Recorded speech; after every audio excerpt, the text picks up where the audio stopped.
Welcome to Six Invitational. Je m'appelle Milosh. This is day 4. We are going to watch this game against Heroic FaZe. Obviously, Heroic is the team that is going to win it. One of the best teams. Don't you agree, guys? Yes, you agree. And hey, how can they not be? Obviously, they're playing with, these fancy players. Not only that, but they also have the best coach in the world, Mr. Officer, boys. How can you not like him? Intelligent, smart, handsome. Like, what do you need more? What do you need more? You don't need anything more. He should be playing. He should? He should be in. Your words, I agree. What do you think? Is this going to be a 7-0? With Mr. Officer as the coach, I don't see how it can't be. Mr. Officer, it really is the full package. See, I think if he was playing, I would say 7-0, but... Well, yeah, it might be 7-1 because obviously you can't play as well as, coach, so... He's played the game. Mr. Officer has played the game. Yep, couldn't agree more. With that said, I just want to emphasize again how beautiful Mr. Officer is. Like, look at his hair. He even smells good. For those who haven't tried, you should actually go and say hello to him one day. Even after a match, yeah? There's no sweat, nothing. It's the beard for me that gets it. Is it? It's just such a full and thick beard. I don't know. I think I have a pretty good beard myself as well. He's getting the phones, that's how he makes money on the side. Players have to pay him back to get those. Look at him. Look at him. He's probably giving a proper prep to the boys right now. Look how helpful he is. What sort of words of wisdom do you think Mr. Officer offers just before the game? Hey, honestly, I think he's focusing a lot on mental. We know that from previous games as well. But I think he brings that passion to the team, honestly. And... What in the heck? This is my desk. Well, I went to the bathroom, and then Milosh is here taking over. You all knew I was supposed to be desk hosting this, okay? By the way, Mr. Officer was up. I'm absolutely a big fan of Mr. Officer. He's the best. But we do have a great matchup that we need to talk about here, folks. FaZe versus Heroic. That Mr. Officer, that beard though, right? Y'all jealous. Is that all? Y'all ain't gonna say anything else? Okay, I'll be honest, I'll talk about this matchup then. I think Mr. Officer is probably running to get behind the team before Milosh pours too much poison in their ears. Of course, we've got FaZe versus Heroic coming up here. I know that this is a matchup that a lot of people are really looking forward to. Was it just me, or was Milosh super Heroic biased, like way more than usual demo? A little bit. Just a tiny bit? I mean, I know he's a fan, but like that just seemed really heavy. I don't know. Milosh can do what Milosh wants to do. Okay, well, let's start with FaZe, okay? And FaZe, group favorites going into this event for sure, but they're kind of off to a slow start. I don't want to be mean, but that's kind of true, Demo, right? Yeah. You do feel like their playstyle is strong in this meta, though. Of course it is. Yeah, I think FaZe were probably one of the early adopters that we've had in the current meta, where it's all about adaptability, seeing a weakness. I've never seen a team who can pick apart a defense as well as FaZe. FaZe sit there for, I don't know how, do you know the way, like, Ollie, they have like just that 1 minute where they're just on drones doing nothing, and then all of a sudden, bang, they're in. And I think it's something that really came from, and it's almost a shame to have to bring it up, but it's something that came from Cameraman, is that ability and that in-game call that he was able to provide. Now, obviously, they've got Vitaking into the roster, so there's a question mark as to, is it actually there? Because so far, they have had a really slow start to this tournament. You know what, Ollie, let's be positive. FaZe is coming back from their day off, right? I'm sure that they regrouped, they did some analysis. What do you think that they're planning against Heroic? Well, we know FaZe to be a very seasoned team. They are a team that usually puts in a very good deep run at an international competition, so they aren't going to be too worried about having a slightly slower than usual start. There's still plenty of opportunity for them to get out of the group here, and I think going up against Heroic, they're going to want to try and bring a lot of that energy and a lot of that passion that they're able to. I'm expecting to see a lot more team play today from FaZe, because we haven't seen that individual performance really popping off. No one's having an incredible series so far. We're not looking at Cyber, we're not looking at Astro. On the contrary, they're actually really struggling on that entry. Okay, let's zone in on Heroic a little bit more. And Demo, we were talking in the green room earlier, and this game holds a lot of weight for Heroic. This is their last day in the group, right? So the pressure is certainly on for them. Of course it is. They've had the, it depends, do you look at it as it's unlucky because you have to play 4 in a row, or it's actually a good thing to keep momentum? Whatever, everyone's entitled to their own opinion in terms of what they want to do, but they've had to go 4 in a row. Probably the only downside of that is then they're going to be sitting tomorrow potentially waiting for results to happen, which is not going to be a good feeling, I think, for Heroic. So I think they need to come in here today and make sure that they get what they're after, which of course is going to be 4 points. Okay, Ollie, I know you've been doing your research, so you want to focus on opening picks, and you're going to do a comparison of these two teams, right? Tell me your findings. What did you discover? That's my magnifying glass. We had a little bit of a dig, and we wanted to talk about opening kills and opening kill conversion. This is obviously two very different stat lines. One, do you get the opening pick? And then two, if you get that opening pick, do you then win the round? And obviously, for the side of Heroic, the numbers are very, very similar. We've got 58, 59. It's basically the same for all intents and purposes. However, you look over at the side of FaZe now. I mentioned a little bit earlier on that FaZe was struggling on that entry. Astro in particular, -8 on the entry so far. However, when FaZe do get that opening pick, which is, as we can see, 41% of the time, they win that round 74% of the time. So if they get the opening pick, they are very likely to win the round, but they don't get the opening pick very often. And that's a little bit of a problem. Would you like to weigh in there, Demo? Yeah, I think it just shows the depth of FaZe. I think if you're able to still win those rounds, sometimes whenever you're behind, I think it shows the real mettle of a team. Again, Heroic, it's a tricky one for Heroic for me, because obviously coming into this competition with everything that's happened to them, you know, they're fighting with one hand behind their back right from the get-go, which isn't a nice thing for them to do. And you have to admit, the siege has been very scrappy from Heroic. It has been, at times, a little bit chaotic. They're just trying to do anything they can to win their rounds. I'll be honest, Ollie, I think Heroic, for what we expected, me and you, they have actually done really well so far. They have. They have, yeah. I think they were the top of the group yesterday, right? They've done really well. One of the important things that you can look at for Heroic and say is that they've got points out of every fixture so far. They've won 4 maps, lost 4 maps. They've done quite well. They've not walked away from any best of 3 without getting any points here. So that's obviously fantastic, and it's one of the reasons why they are currently sat at 3rd inside of this group. However, as we've already mentioned, they don't play tomorrow. Now, they're going up against FaZe, who are also on 5 points right now, so it puts a lot of pressure on this match. I'm not going to sit here and tell you that it's an 8-point game, because, you know, these two teams are going to be vying, because obviously FaZe has the game in hand, but there is that chance that Heroic need to get some points out of this today, because FaZe have a lot of opportunity to catch them up tomorrow.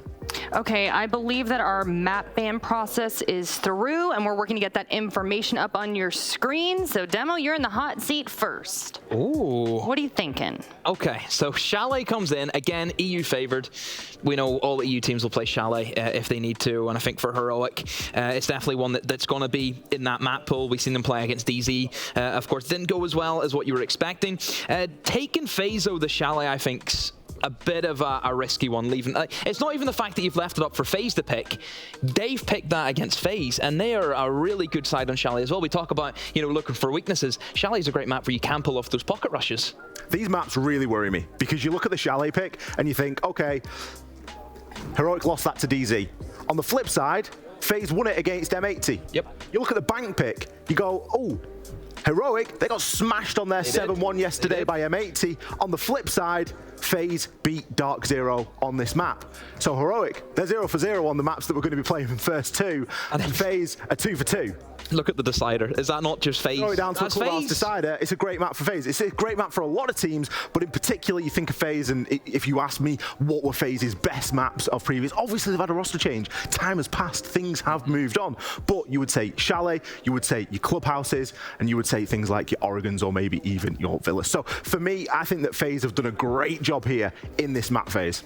So we're looking at the play area right now. We're watching these teams. They're huddling up. They definitely seem emotional. Talk to me about the mindset that you think that they're thinking right now.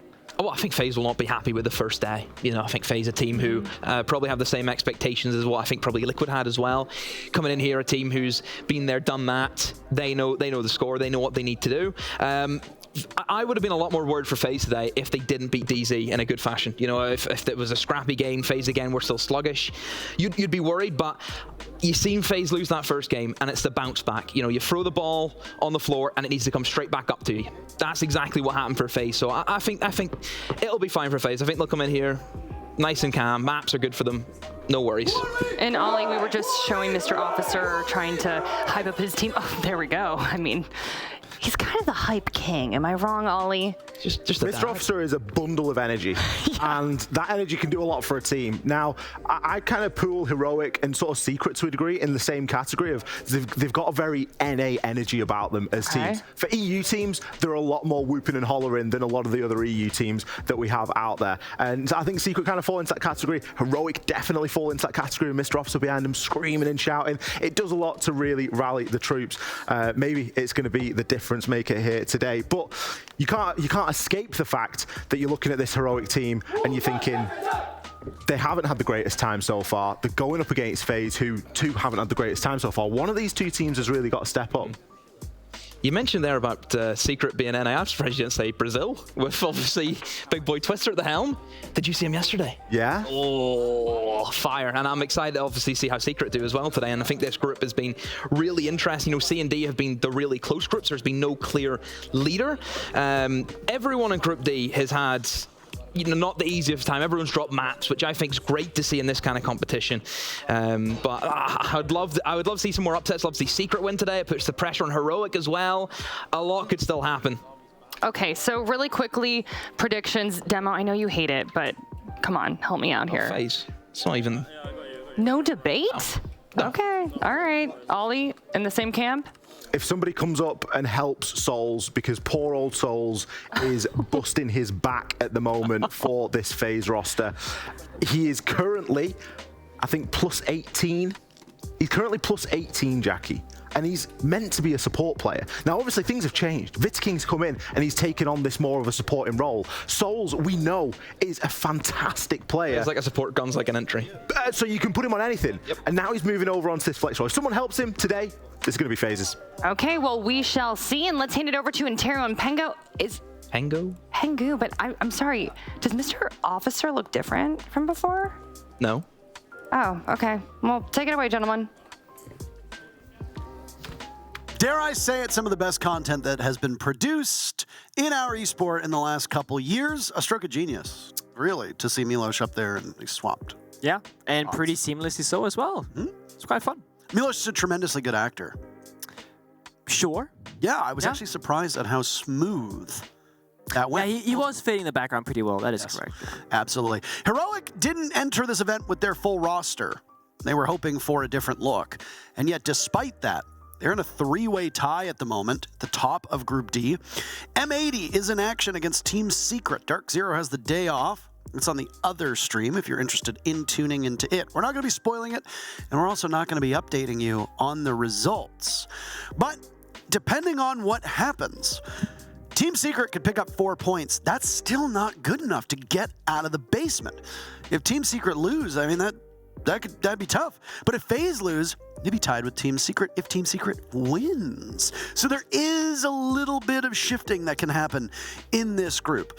Heroic came in, and they openly said, along with Team Secret, that their expectations were not as high as they could be. I feel like half the teams here are saying that. Yeah. I think it's some serious copium.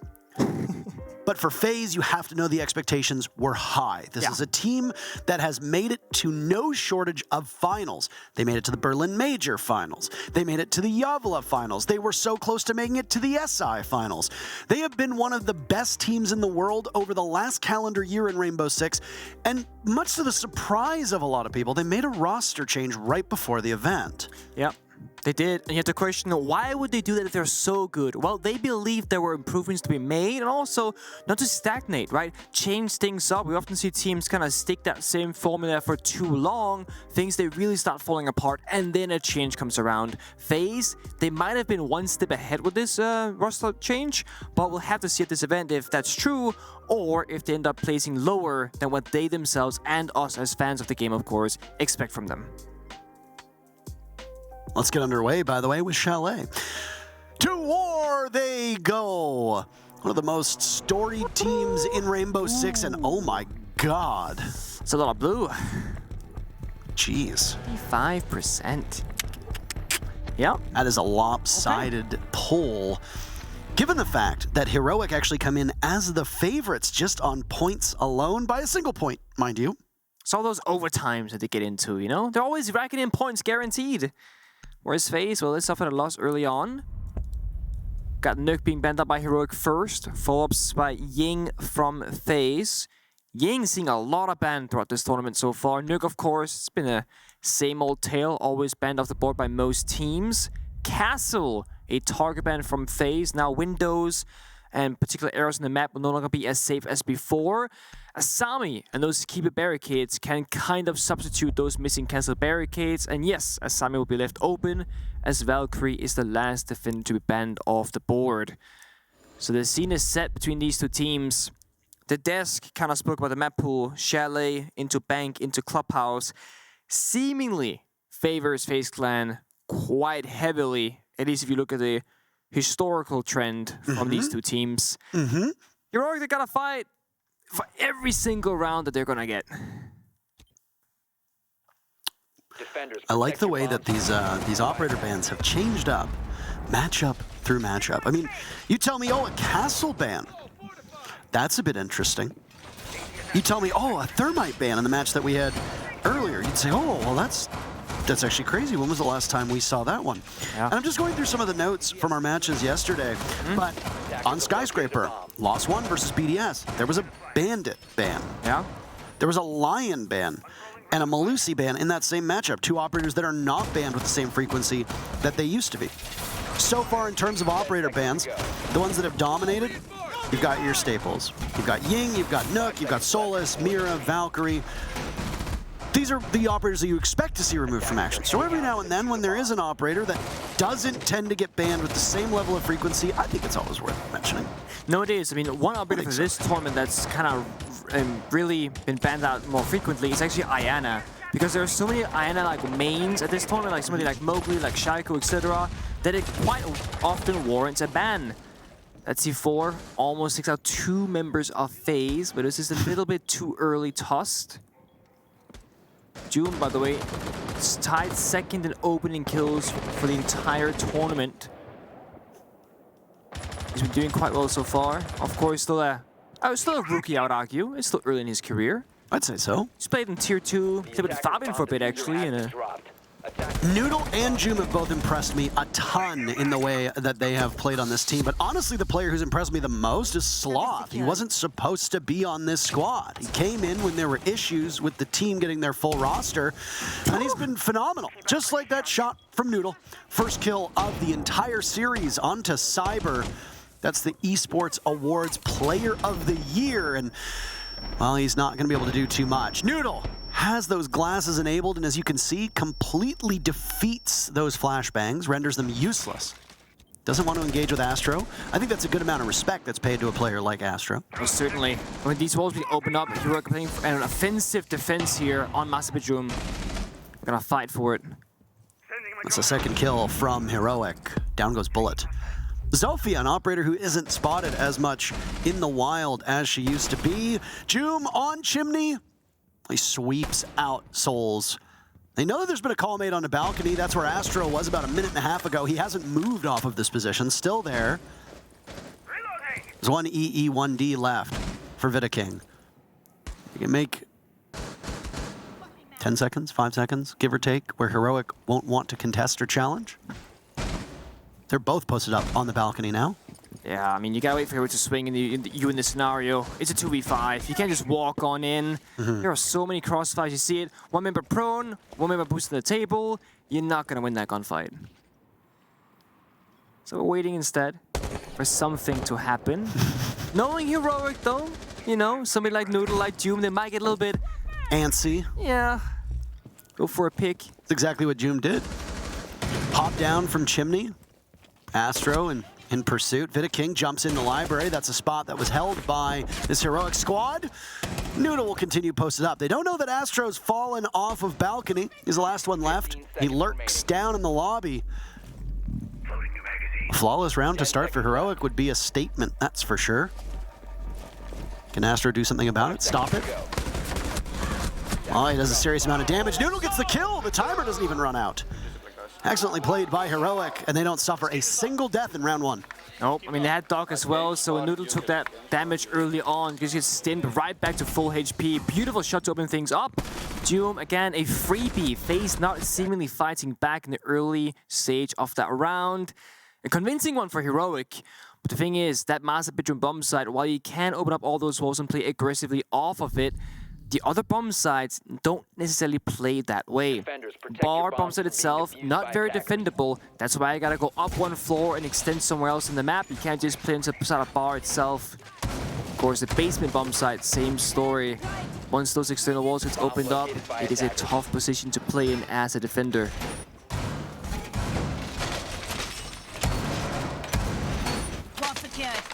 The lineup that's being brought out by Heroic, one operator that we don't see as frequently as we used to is that Wamai. Wamai and Jaeger's pick rate has actually fallen in comparison to where they used to be back when they were almost always must picks on every single map, and especially on Chalet. If you were defending that basement, a Wamai was a requirement because it helped keep those doors closed to the garage, but also helped save your behind in wine when you were looking in the other direction. But I think the prevalence of Azami and Frost coming into Chalet as well as being a must-pick for a lot of teams has completely changed things up. You're not so worried about these grenades. Also, the fact that fewer operators in the meta have access to grenades has made a huge difference. Yeah, I was about to say that. You know, Maverick and Fink, that changed to those operators both losing the frag grenades, made a significant dent in the utility economy of the attacking lineup. And therefore, you are now safer than ever before in the past. Noodle, hiding by this fridge location, takes the engagement. He loses. Soul's actually not taking a single point of damage either. Uncharacteristic for Noodle to whiff in that scenario, but sometimes that happens. Opening pick for FaZe. They immediately burn an E1D on FaZe's side to ensure that there's no refrag, no trade. Now that there was a follow-up to be had from Heroic, Noodle was largely playing by himself. An unsupported roam. There's only certain teams that employ that style, Nick, because not every team has the confidence to let somebody play off on their own. No. Some teams play aggressively for trades, and others play like individuals. Heroic seemingly doing a nice mix of both at the moment. Always aggressive when they have to. Doom there leading the front again. Second Lion Charge comes out. FaZe not really acting upon that. Doom jumps out as a response, does a bit of damage, gets back inside in safety. Wow. Missed opportunity. A window prime flashes go out. Joom spotted by the window. Vida King, his first kill in this series. Cyber as well on the board. Heroic falling to pieces. FaZe are a single kill away from a flawless of their own. What? Uno gets Cyber as he falls down the hatch. But he has next to no HP, and he has a magazine that runs out very quickly. Not an ideal spot to find yourself in. FaZe might have suffered a single death, but they still end up winning the round. Very nearly getting a flawless to answer Heroic's flawless in the first. It wasn't just a fall down that hatch, there was a literal hot drop booty first to the ground kind of style, and he almost gets away with it, but Uno survives with just 1 point of HP. FaZe looking very different in round number 2 compared to round number 1. Much more comfortable and confident. The early gunfight in the basement, big impact really, as Noodle gets taken off the board early, but also FaZe, they can say for the first time in the first 2 rounds that they actually got a man advantage. Build that momentum, bring it forward. FaZe Clan plays, at least with the previous roster and thus far, I'd say more like a European team with Latin aggression and confidence than they play like a typical Latin regionals team. They play these kind of like execution-oriented operators like the Lion, like the Capital. They play very structured, but they also play domestically in that time. They have that aggression, that explosion. They can just push at any moment, rush a bomb site, go for those crazy entries, and like Demo and X spoke about on the desk, they have really aggressive support play in someone like Souls, who joined the team as a Thermite player, who nowadays is granted more freedom to shine on that entry/secondary entry role, and also do a bit of flexing with his operator pool, leaving other members of FaZe on that supportive cast. Right now, for example, it's Astro on the 0.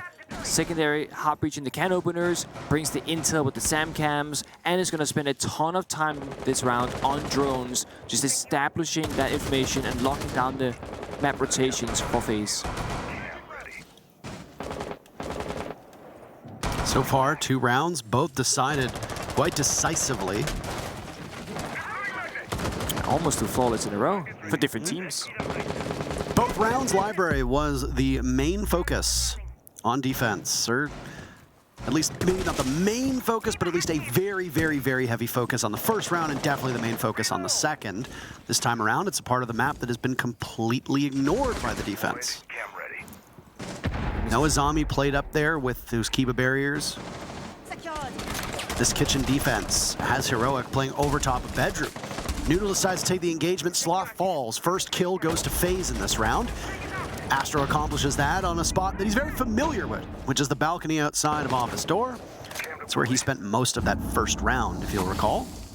I mean, look at this. If you're Noodle, you're under pressure from every single angle. A nice trade on the jump out from June, but the damage is done. FaZe, they get that piece of map control, and they still have the advantage. Astro will fall to Uno. Largely off-site. Surprised we're not actually seeing more Zero play, Nick, with how strong he is at the moment. I agree. Good secondary gadget, good gun, and incredibly powerful anti-flank. And if not even on anti-flank, just scouting tools as well. Grizzly's been downed. He's playing inside of the bomb site. Looks like FaZe has control of the upstairs directly over kitchen. Gonna be a thorn in the side of Heroic. Uno, I guess he just didn't see him because bullets seem to be on the screen for quite a while. June from above connects on one, but Vida King endures. Grizzly, who's been picked back up, is the last player for Heroic. A much closer round between these two teams. Yeah, but 20 HP and a flank here. I mean, with those SAM cams, some of them being positioned already, there is more than likely a scenario where FaZe, they have the information required. They're on the bomb site immediately. Getting the diffuser down. The halfway mark now. Wrong call on that yellow ping, but they know that Grizzly is up top, and because of his HP, all they need to do is get a single shot on him. It's the DMR in the hands of Vida King. So that thing, no matter where it hits you on the body, is an insta-kill on Grizzly. The one thing Grizzly has going for him is that Alda is a nasty weapon and can engage multiple people very easily, but he needs information. He sees the feet, cannot fully connect, but because there's so many bullets he can spray away, and he still has 36 remaining. His bullet is downed. Now it's all up to Vida King, who's just waiting. Right down trophy stairs, leaving Solarium. Grizzly's only able to get one. Not even, because it was a down. FaZe have won 2 in a row. The ballsy plant position for FaZe. The floor was opened up by Grizzly, but he didn't swing the far left side of it. He could have actually seen the planter, but instead, you know, bomb goes down, 2v1 enabled. And even though that Heroic had a bit of information on the bomb side, it wasn't enough for Grizzly to capitalize on both members of FaZe. Having to retake with 15 seconds left does not bode well for him. FaZe Clan building these rounds up slowly but surely. 2-1 in favor of them. Bar bomb side again being attempted by Heroic. Last time, almost a flawless for FaZe. Things are falling apart very quickly.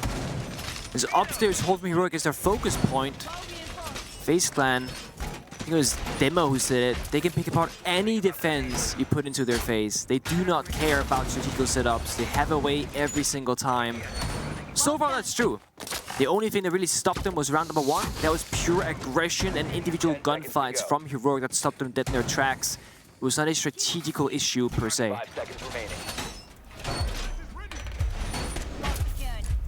Back to Bar Gaming.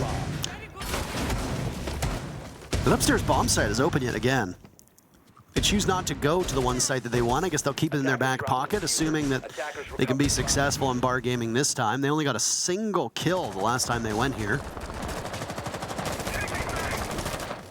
Last time Noodle died early, I remind you, so this time he's maybe gonna play a bit more cautiously. He is still isolated, playing very alone on that master bedroom position. Grizzly, the closest member, is at a piano.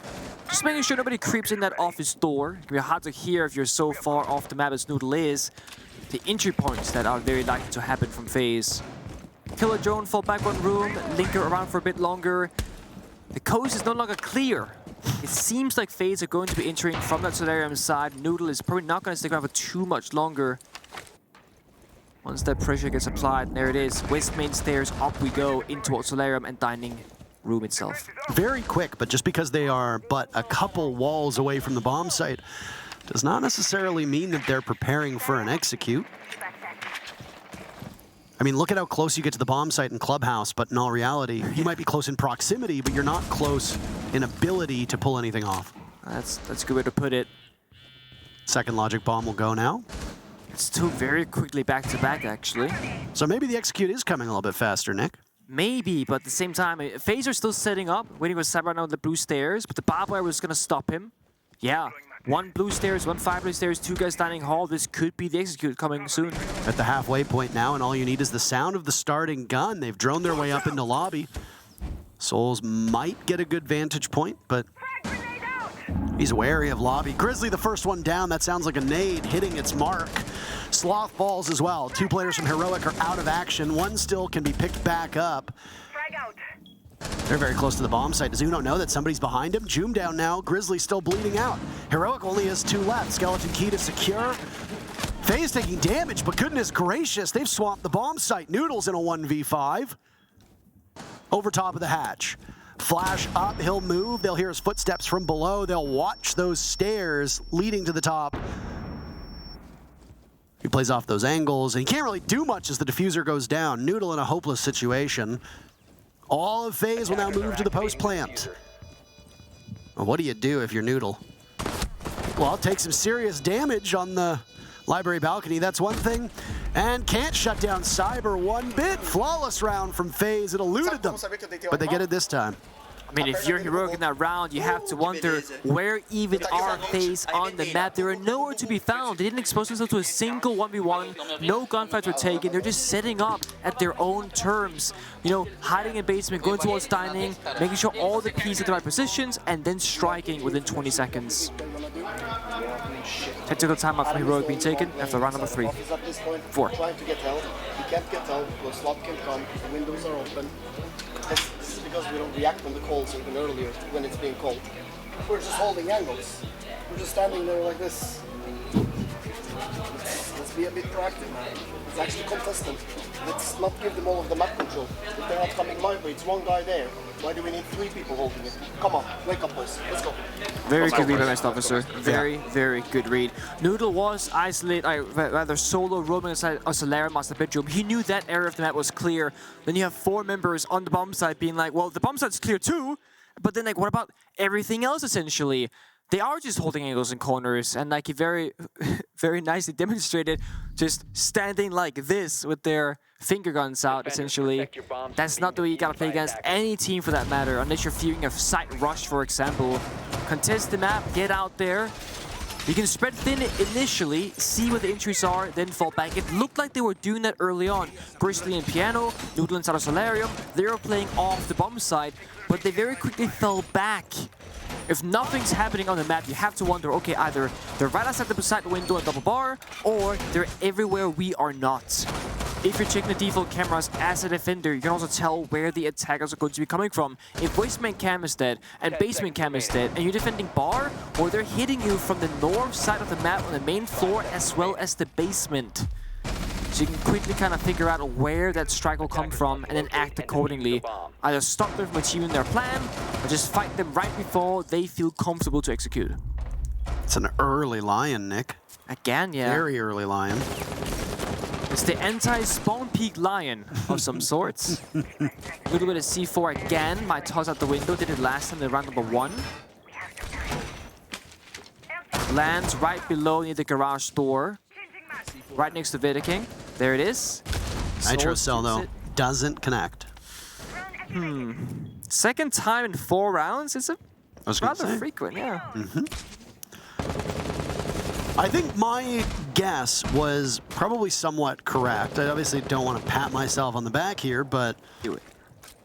I think the idea was, okay, we can tackle bar gaming this time. We feel confident and we feel like we fixed our mistakes. We'll go to bedroom. We've already won that once. That's 2 good rounds for us. Obviously, bar gaming did not turn out the way they want, and now maybe just trying to stick with that plan. They're all the way back here at the bedroom. Yeah, I mean, I think it makes sense. You can fight them the way you did last time, but FaZe are not going to attack it 2 times in a row in the same fashion. So first time they try on that office balcony fireplace attack. Now they're going to flip it on its head. They're going to go towards that Solarium, repel, and just clear from that side of the map instead. Not give them gunfights. Not the way they want to, at least, if you're heroic. Oh, nicely baited out on the Sloth. That was somebody who was talked about, but Joom goes flying off the top ropes, it seems, to kill Vidaking. Uno's fallen as well. The Doc is down. No heal potential. That was something that was actually paramount the last time that Heroic defended this bomb site, because the Doc gives you that level of sustain. Already, Noodle had taken some damage, and he's finished off. If he was at full HP, is that the same result? Who knows? Grizzly has his teammates back. Heroic still trail. FaZe with a minute to go, have an advantage by 1. Yeah, that's not much. Joom, if there's anyone who can fight back right now, it's him. And he's, also moving closer towards his opponents rather than staying back in the bomb site itself. Manistoffer said, fight them, contest them, stop them from taking map control. Joom is literally chasing, hunting, lurking around, doesn't find the kill. But asserts a bit of pressure on towards members of FaZe that are inside of that trophy area. Oh, it's been a while since I actually heard an air jab. Doesn't seem to have the same effect that it used to. God, Nomad used to be so feared. It still will be here, but with Heroic having only 2 players left, I'm not sure they're going to want to go for a flank. Grizzly might now have to, as he's gotten a pick and dropped through the hatch. He's last man standing. Again, Grizzly will need to clutch up for his team. Continuously putting himself and having his team get put into this tough spot. Good patience to take down the Nomad. That's the diffuser surrendered as well. Souls will need to retrieve it. With 2 seconds left, he should be able to, but he's now past the point of no return and decides to go for the engagement. Probably the right call, but it doesn't work out. And each team has 1 player up, but the clock gives the round to Heroic. Disappearing Act heavily favoring Grizzly. He killed 1 member, fell down the hatch. It looked like it was not necessarily intended for him to drop. Whether that was, I cannot say, but it worked out beautifully in his favor. He stealthed up the staircase, walked ever so slowly to make sure he was not hurt from the opponents, and paid off. 3-2, still in favor of FaZe. And they got a couple of operator tricks up their sleeves because they are keep flexing how they want to approach these rounds. Capital, the Nomad, the Zero, the Lion, now next up, possibly the Munty. We've seen a fair bit of Munty play throughout inside 2023, and I will say it has not been with the most amount of success. MAD Unbanked, they had that scenario happen against Heroic yesterday where they lost the round. The Sonics, they played it twice earlier today. They lost both of those rounds as well. But the most success. And FaZe, they gotta change away from it as well. From Munty onto Thermite instead, bring that hard destruction to the Steining bomb site. Heroic keep extending up above, of course, as you should.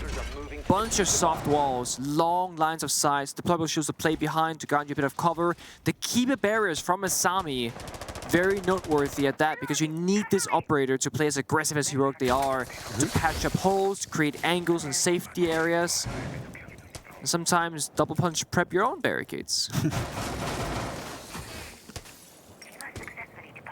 Downstairs to kitchen, 1 bomb site in particular, absent. No garage play just yet. My thinking is that FaZe is such a heavy execute team that that's kind of how placement plays out. It's heavily favoring the execute style of Rainbow Six Siege. Because Heroic did play basement last time they went to Chalet, so it's definitely some bombs that they are comfortable with playing. And none of these operator bans suggest that it's a weaker bomb site by any means.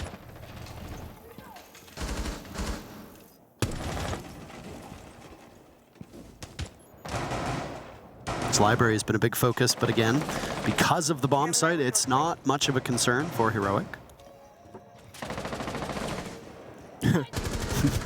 He's just hiding downstairs. Oh, that was not the real deal. You got bamboozled. You got bamboozled. Joom has intel. At least 1 player directly above him inside of library. Might actually be out on the balcony. Yeah. Hard to tell. You know, it doesn't matter how many hours I put into this game myself. Hold on a second here. Joom finds the real deal, and he loses to it. That's not an illusion this time. My point was that it doesn't matter how many times I play this game, I still can't visualize the rooms above exactly the way I want to. I have a general idea, but not specifics. Some players just got it, and then some do not. I'm similar, where I just can't map it out. Then I have teammates from the past that just know exactly where everything is. I'm like, how do you do it? They're like, we just know. Very important trick here. Put the thermite charge or extra thermite charge crouched on the wall. It denies the impact trigger, makes it more difficult to do. That's why this wall gets opened up. Yeah, absolutely. They try again, 45 seconds, and there's a bit of swiftness. Souls from below. This is why he's widely considered to be one of the best support players in the world. This is a common spot. It should go, but there's nobody in the proximity. Noodles playing up top on that bathroom hold. Sloth not too far away. Sloth having a particularly rough game at the moment. Work to be done. Diffuser at the halfway point. FaZe getting it down next to the bomb chassis. Sloth and Noodle are gone. Uno to stop another flawless round for FaZe. This first half for the Brazilian team has been very impressive. Doesn't seem to know where they are. They see him though. A bullet or two will tag Vidiking, and Bullet gives the flawless. So close. We could have had 4 flawless rounds if only FaZe had not surrendered a single death in round number 2. 4 of 6 rounds could have been flawless. That is outrageous for this first half. Oh, it is. It's very impressive. And the discipline as well in that 1 versus 5 post-planned. Everyone's just kind of picking their area, waiting, and then when they got sick of it, they swung 3 people at the same time to take out Uno for that flawless round. And it seems like FaZe haven't skipped a beat, even with the roster change. Now, we are having a technical timeout for just a second here. Unsure exactly why that is. We'll update you if we get that information. The coaches cannot talk to their players during this time, but the players themselves can, of course, interact with one another. Can you explain exactly what is Something's happened, but that's not in our game. Like I can feel it, I can see it. Yeah, okay. Yeah. Ghosts in the machine. Yeah. A tale as old as time. Technology can be tricky sometimes.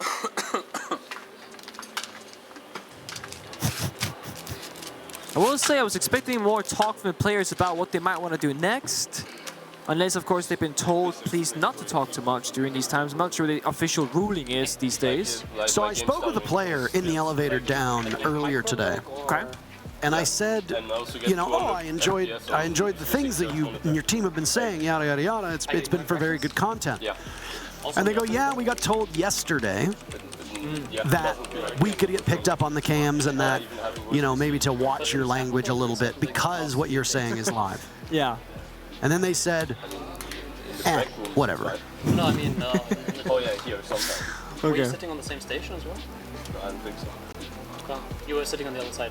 Yeah, but it wasn't this bad. Okay. Let's see. Can you repeat real quick? I want to check one thing. Yeah. Right. I suspect that with this sort of thing, it could be a while. Yeah. It certainly looks like a mine. Because this is a something doesn't feel right type situation, not a here is the exact issue. See, if it's something like, oh, our voice comms aren't working, or oh, my mic isn't working, there's usually an easy fix to that. Usually. Yeah.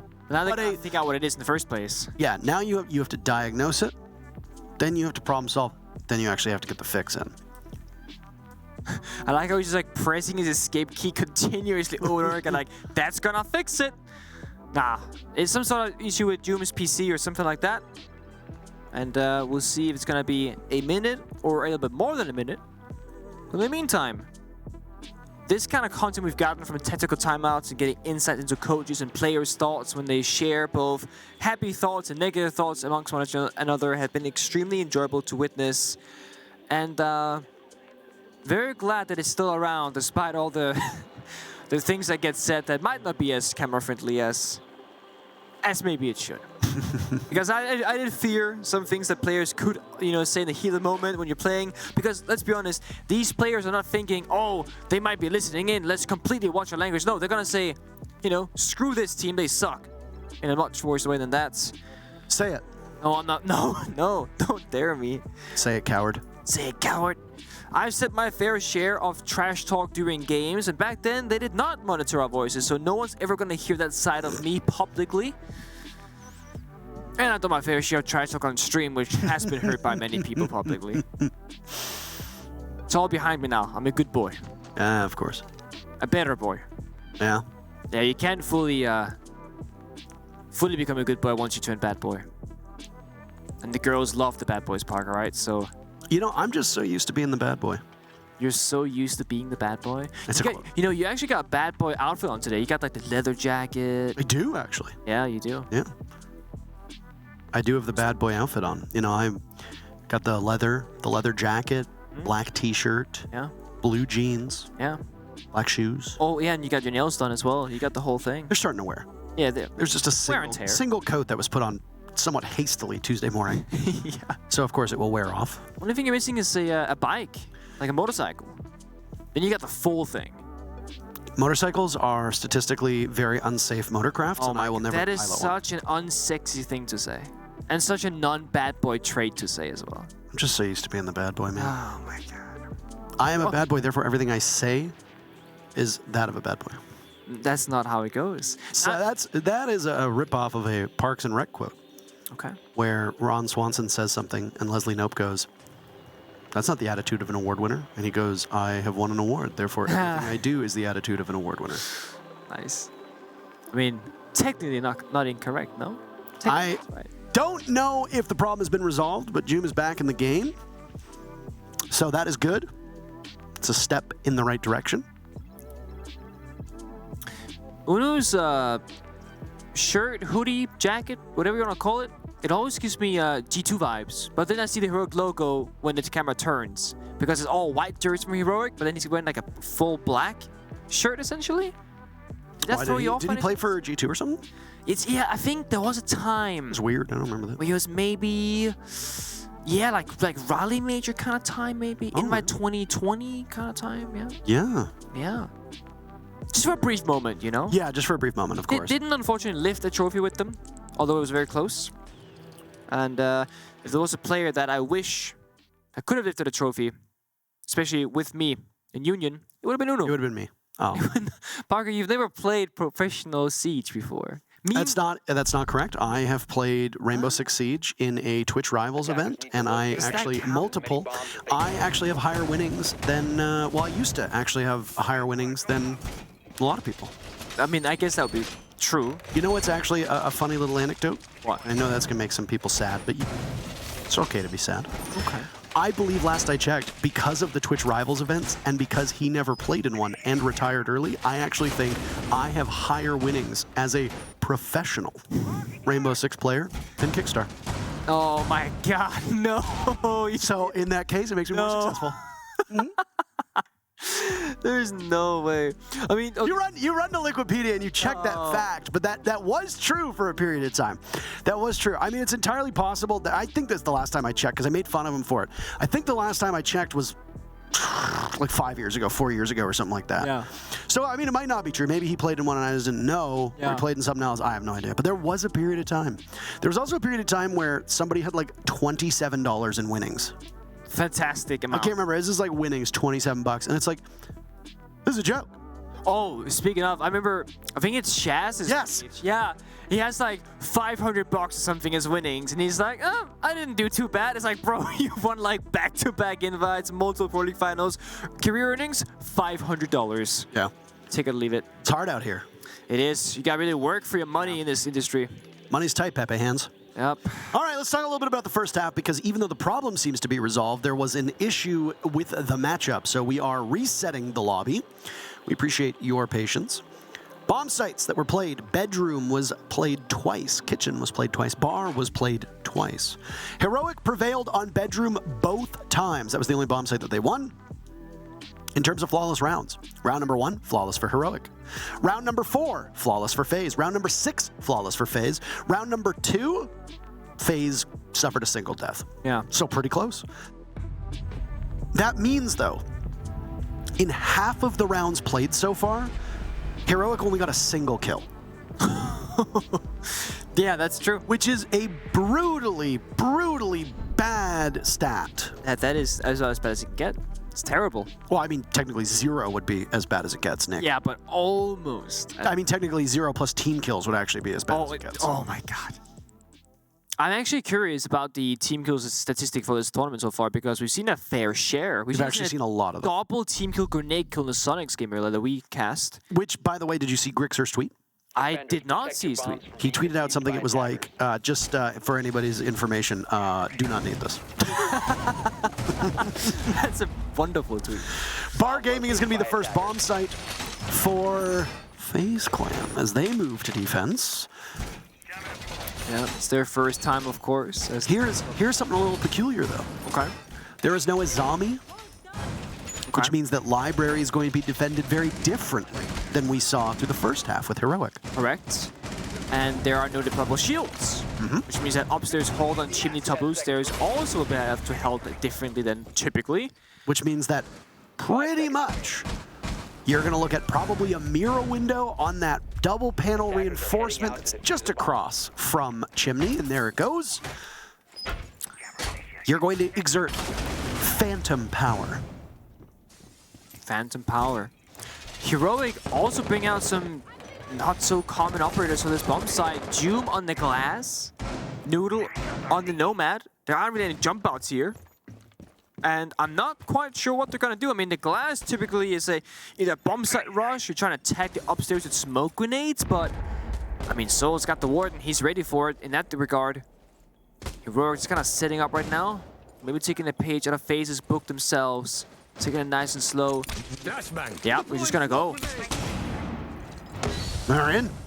We're 45 seconds into the round. Diffuser's in the hands of Uno. Cyber, though, taking 2 of them down. Heroic's rush not really turning out the way they wanted to. Cyber's been dropped. Diffuser goes down all the same. Cyber secured by June. Playing on glass. And I imagine that Heroic are going to get far enough back. Yeah. FaZe are going to be in a really tricky position. Down goes Bullet. Upstairs in Library, FaZe will contend, but there will be some upside-down repels that might make this particularly challenging. What can Vidaking do? Souls is still there. Astro on the diffuser. Nitro Cell goes out. Joom is far enough away to get good coverage on this. And there you go. It's a glass. Is that 4 kills for Joom? Goodness gracious. Genius! Yeah, no, they were fucking ready, bro. Literally, I heard one footstep and poof. I'm like, okay, never mind. He just followed through the door and dumped me in as well. They might have been ready for it, but doesn't matter. Go, boys. Come on. 2 players of Heroic sacrificed as the diffuser gets planted, and then Joom is good for 4 kills in the post plant. Joom just screams out, "I'm a genius." It's like he did all the work, right? I played Glass on a long-range map and got close to the window. No one's ever done this. Oh my god. Well, I mean, I would say it was a beautiful read by Heroic. I mean, there's one member near the bomb site. It was not the Warden. And sure, 2 members got annihilated back-to-back by a shotgun, I believe in the basement or somewhere else on the map at least. And as Slav said, I heard 1 footstep and then I disappeared. So yeah, it looked like that as well.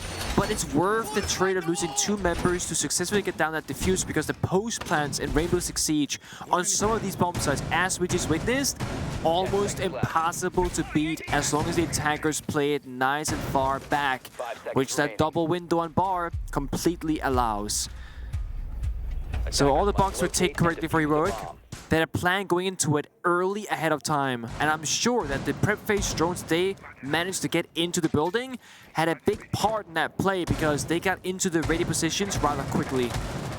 Solids was played, but didn't necessarily find all the drones they used. There is a range limitation on the gadget. Solids not gonna get brought out this round. FaZe will change things up, go down basement. That's the 4th and final bomb site that we have yet to see. Explosion opened up, and guess what? The Goyo canister again. Becoming more and more common. Sonics did it earlier. We've seen it twice. Becoming more common. Yeah, becoming more common. To stop those rushes from happening, which, if you're FaZe, understandably so, it literally just happened to you. Could always happen again. Heroics line up, and the thing, the thing that we're admitted into the round, it's obviously not going to be a rush. But the main breach is opened up. That's step number 1. Then Heroic has to either map clear, which they've partially done with Noodle instead of Bar Gaming, or go for that backside execute inside of Trench. But it looks like they want the vertical controls at a lobby. Open up that floor with Sledge. Sloth waiting for his turn to get activated. FaZe Clan, they are roaming, but not in this area where Heroic they are going. They're inside of Kitchen, way far back. That soft door open towards Fireplace. Heroic, it's going to be difficult to deal with this from a horizontal level. They would need to go above, and there it is. That breaching charge from Thatcher can do the job. More breaching charges in the hands of Thatcher. The 1 speed. So slow. So slow. Very slow boy. Cyber pulls out the Nitro Cell. It's dropped Sloth, and now just narrowly evading Grizzly. They do battle, but Grizzly walks away with a single point of HP. Uno gets 1 too as Sloth now retrieved after that Nitro Cell went off. But look at the HP of Sloth and Grizzly, and in Bit of King's pocket, there's still 3 smoke canisters. That gas can do a world of hurt to this team. And a single well-tossed canister will be good enough to take 2 players from Heroic out of the fray. These Goyo canisters, I mean, they last for 20 seconds. Those pop, they could be a problem for Heroic. The time is ticking down pretty low. Hatches open up, they can't drop, but nobody has the diffuser on them. It's dropped outside the building, they have to go for kills. That's all you can do with 25 seconds left. But the good news is that if you're Heroic, you're pretty proficient at getting kills, so it shouldn't be too much of a problem.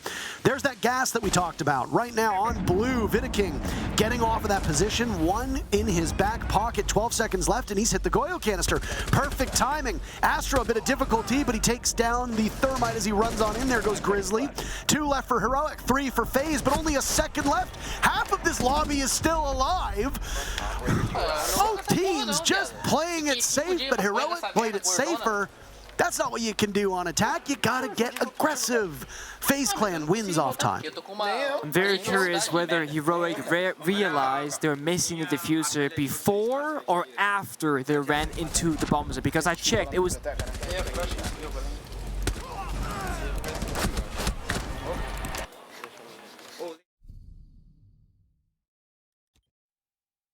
Attackers need to locate and defuse Check. as many bombs as they can. Hello, hello? Hello? Hello? I think we're back. We were gone for a second. I was gone for a second. We were gone for a second. All right. I was saying I double-checked. Heroic, they never picked up the diffuser. It's still outside the building on that staircase outside a fireplace double door. And I'm curious, when Uno ran in and said, I can't plant, guys, hello? And then they realized, oh boy, there is 7 seconds left and we don't have diffuser. Because Heroic, they like half committed to the execute. So it seemed like they didn't fully understand what was happening. And now did FaZe. FaZe are expecting a plant somewhere, waiting for it to happen, and it never did. Absolute confusing from both sides. Attackers are heading out to defuse a bomb. No, FaZe Clan on Heroic's map so far looking strong. They'll bring the Azami this time, but likely for a different setup. Azami and Miro, when used together, not gonna be a lot to cut through if you're on attack. Good news, there are explosives for Heroic. They've got 4 Rotero drones. And right now, dare I say it, the best utility clear for bulletproof gadgets is probably Flores. Yeah. Yana was definitely up there at one point, so was Zof. Is there someone I'm forgetting? Maybe Sledge if he gets close to the gadgets with his hammer, but from afar, all he's got are the nades. I think you're absolutely correct. Kali technically has 4 lances. Yep. That's not too bad either. Gets to be played still at this tournament. Sloth is having a very rough game. Since coming back from the rehost, he's yet to get a kill, and I cannot recall if he got a single kill, but there you go, a caster cursed him. Sloth, the first pick, Noodle follows up. 1 minute in, and Heroic have already removed 2 very important members of this FaZe team, and a third goes. They're in the bomb site, or at least close to the bomb site. Just narrowing them down. The last 2 remaining of Souls and Astro doing late setup. Astro over top of that kitchen bomb site. Yep. Soul's the only one that's actually in it. It's gotta be the latest hatch reinforcement I've ever seen, but it makes sense. Astro, he cannot hold the top floor himself, so if he falls, hatch reinforced, teammate has some cover, but Souls cannot fight 1v5 on the bomb side. He is clutch, but that would be too tall of a task for any single member, I believe. Yeah. Absolutely is. Sloth seems to think somebody's in there, but unfortunately there is a wall in between them. All these C4s prepped and ready. I don't know if Astro has active information, but he can play off a feeling. Pop it to walk up that staircase. Heroic, they're still going through their ABCs. They're not rushing this. And Soul's taking damage now. He's found and destroyed Astro in a 1v5. 3 official flawless rounds. Almost a 4th was had earlier in the match. Will we see yet another? No, we won't. Astro denying a flawless round to Heroic. looking to add more bodies to his tally. He's far back in trophy while the diffuser goes down in the hands of Uno. 4 players in Heroic now in the post plant to scramble and watch over.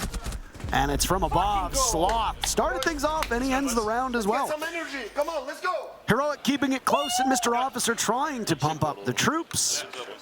These have been exceptionally decisive rounds. I know I said it earlier, and I might be saying it exactly the same way again. But they are. But when the team wins a round, it's not usually that close. No.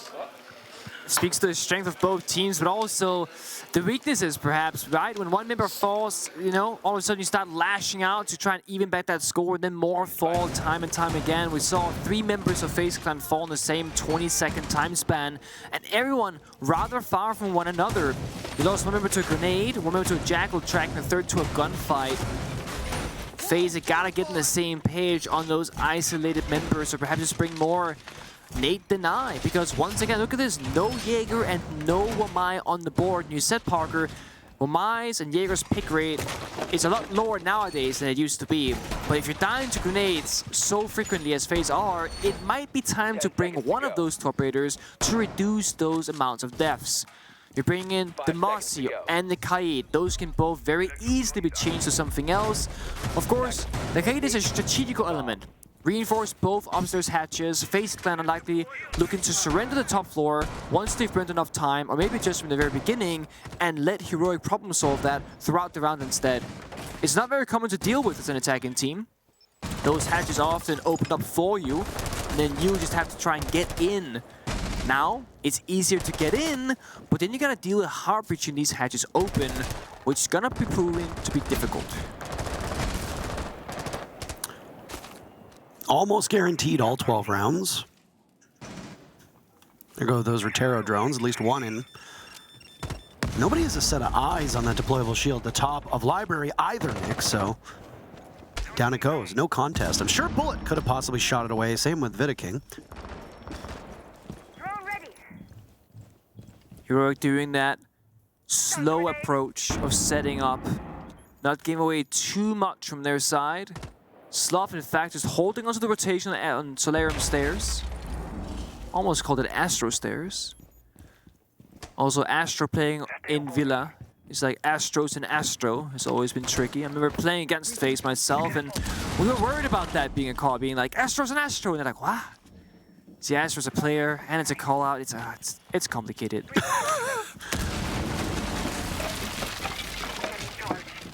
Nades are about to sail on down. And there they'll go. Logic bombs as well, but the hatch still intact. FaZe shaken off at the spot up top. But FaZe want this, right? I mean, that's why you reinforce the hatch, you kite claw it. They expected this outcome, and now it's like, what do we do? Well, you gotta grenade these kite claws, but the thing is, look, there are no grenades left. You can maybe get this one with the X-Kairos. You said earlier, Park, in a Sonics game that, yeah, explosive destruction that happens when you pop the gadget, it works out. But the corner hatch inside a small box will stay reinforced. No. Look at this. It's a flanker, it's 2 flankers. Grizzly inside of the tub. Rub-a-dub-dub. Rub-a-dub-dub, 1 fragger in a tub. Only good enough for a single kill. Astro shuts him down. Back down those library or those trophy stairs he goes. Much of the focus from Heroic was on that library side, still there. They have to translate that to the bomb site. Heroic down 1 player, FaZe down 2. Bullet and Vidaking have been the first to die almost every single round since coming back from the rehost. Cyber's been relatively ineffective as well, but Astro runs up library stairs. A kill, a second kill. Astro using the fire rate of that P90 to do so much damage, and he's got a backup in his pocket. Sloth and Noodle, the last 2 left. Sloth doesn't know if he has coverage. Noodle taking out Astro. All you have to worry about is Souls, who from below will get ever closer to the bomb site. Noodle sees him and does a little bit of damage to him, tries to do a little bit of damage to him, cannot connect. Diffuser down, and of course, Souls will look in the post plant for one of these 2 players. Holding up, nice shot from Souls. Noodle's weakened. But there's no information for Souls at the moment. Noodle knows exactly where he is. Souls does it. Tie game, 5 rounds apiece. We're going all the way. And there we are. Not surprised. But I will say Heroic playing much better Rainbow Six Siege than that of yesterday. much more confident, pre-planned. I mean, they are in the right positions and they know how to deal with the problems that are portrayed in front of them. I was worried for them about that double hatch reinforcement with the Kite Claw. Unu nicely problem solved it with the X-Kairos, and they didn't even need the second hatch. They just dropped on in, took the gunfight straight out effectively, got the plant down, and that posted again, reigned superior. That took time out from FaZe. That's the last timeout in this first map as both teams have not burnt theirs. So let's keep on building on that. One thing though, like Bruno said, we need to be careful when we're in man advantage, boys. We really need to be fucking careful. Don't give them anything, especially post-plant. Like just go far away. We had all of the information we needed. Come on, this is our game. Let's fucking go. Let's go. Yep.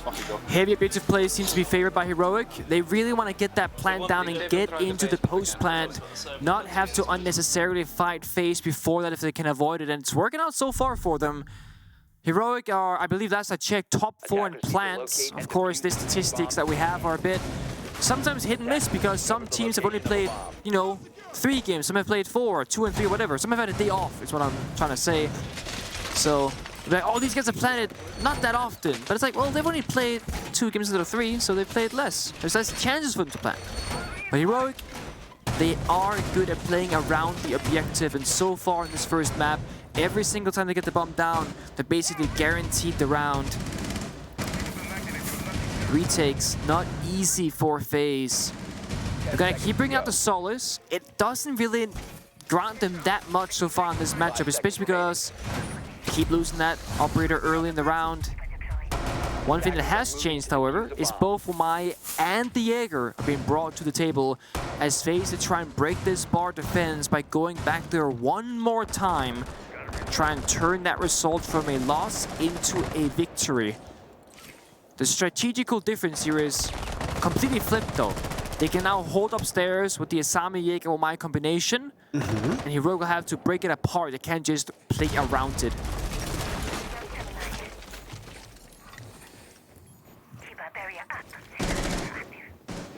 Keep a barrier still generating 4 souls. 30 seconds in, quiet. Lots of quiet. Astro goes undiscovered on trophy stairs right now. Round's getting a little bit tighter, by the way. Sloth picking up the pace as to where he was. Astro has been the saving grace of FaZe. He decides to engage. Astro dying early could be a mortal blow for them in this round. You need him to stay alive. Nitro cells were botched by Heroic on defense, and we just saw one from FaZe as well, tossed out the library window.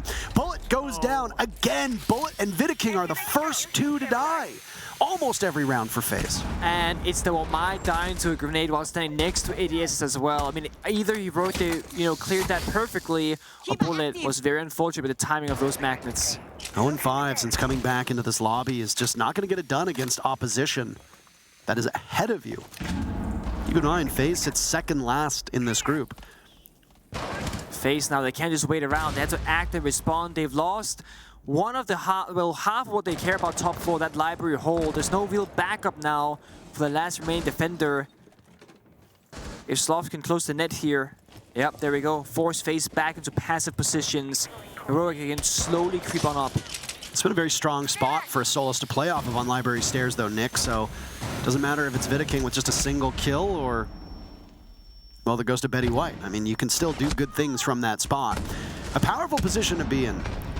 Now it's Souls to engage over by Chimney. He's got a soft wall next to him, but no real way to breach through it. Spotted by Joom, who's hopped in library and will continue the assault towards the main stairs.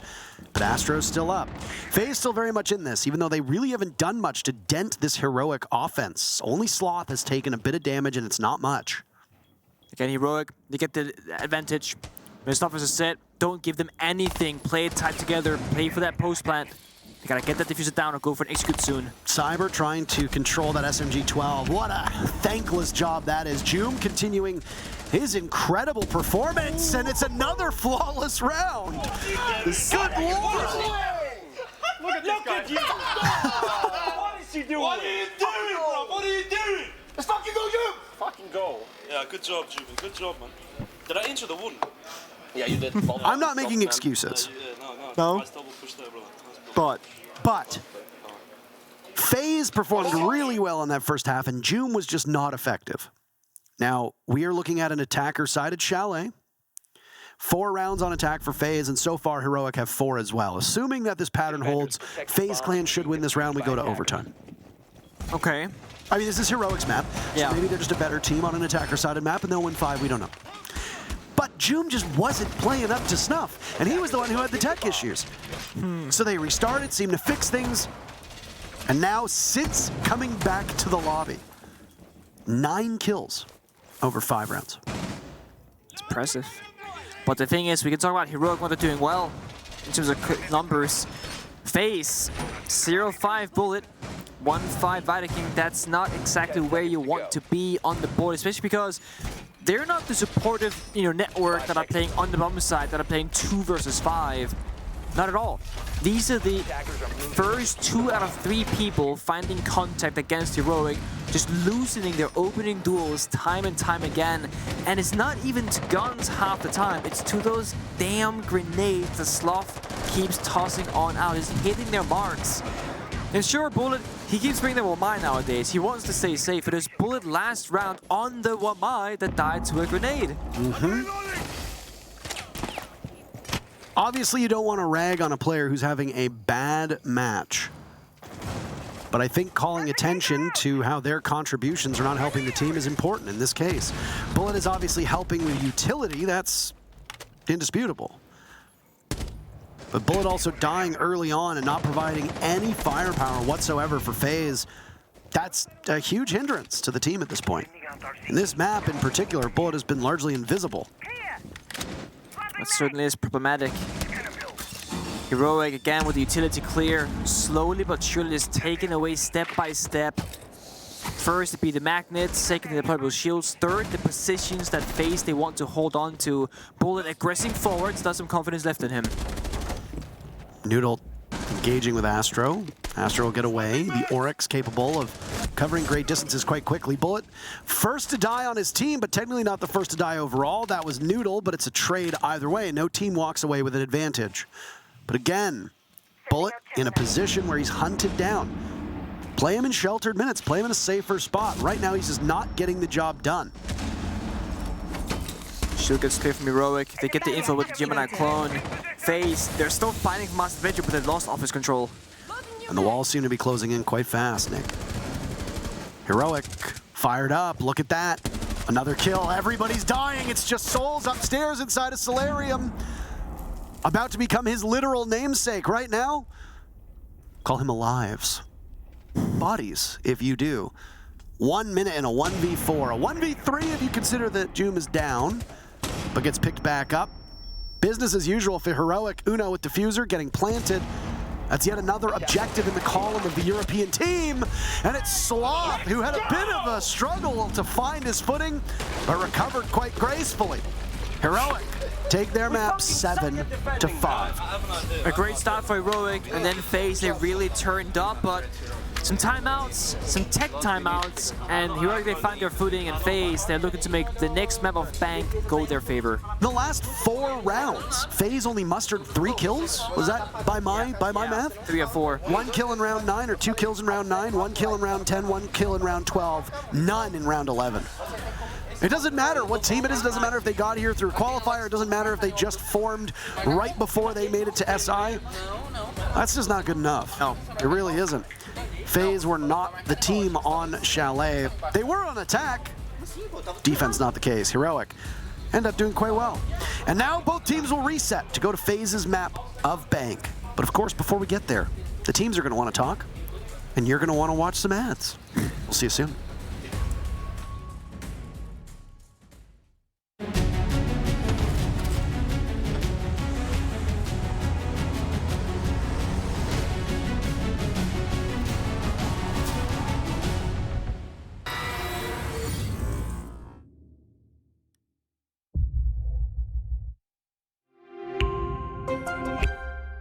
I'm Nicholas Morton, but you know me as Pingu. I'm a 2-time Rainbow Six Siege World Champion and former top Rainbow Six Siege player in Pro League. Welcome to my Siege Ranked Bootcamp. We're talking 20 seconds left on the clock, you got the diffuser in hand, what do you do? Play the way that you're comfortable with, because you have confidence when you're in this position, that is when you're gonna be at your very best. Good luck.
insane how one-sided almost every round was, Nick. If you look at rounds that contained 1 to 2 kills, you're looking at half of the match.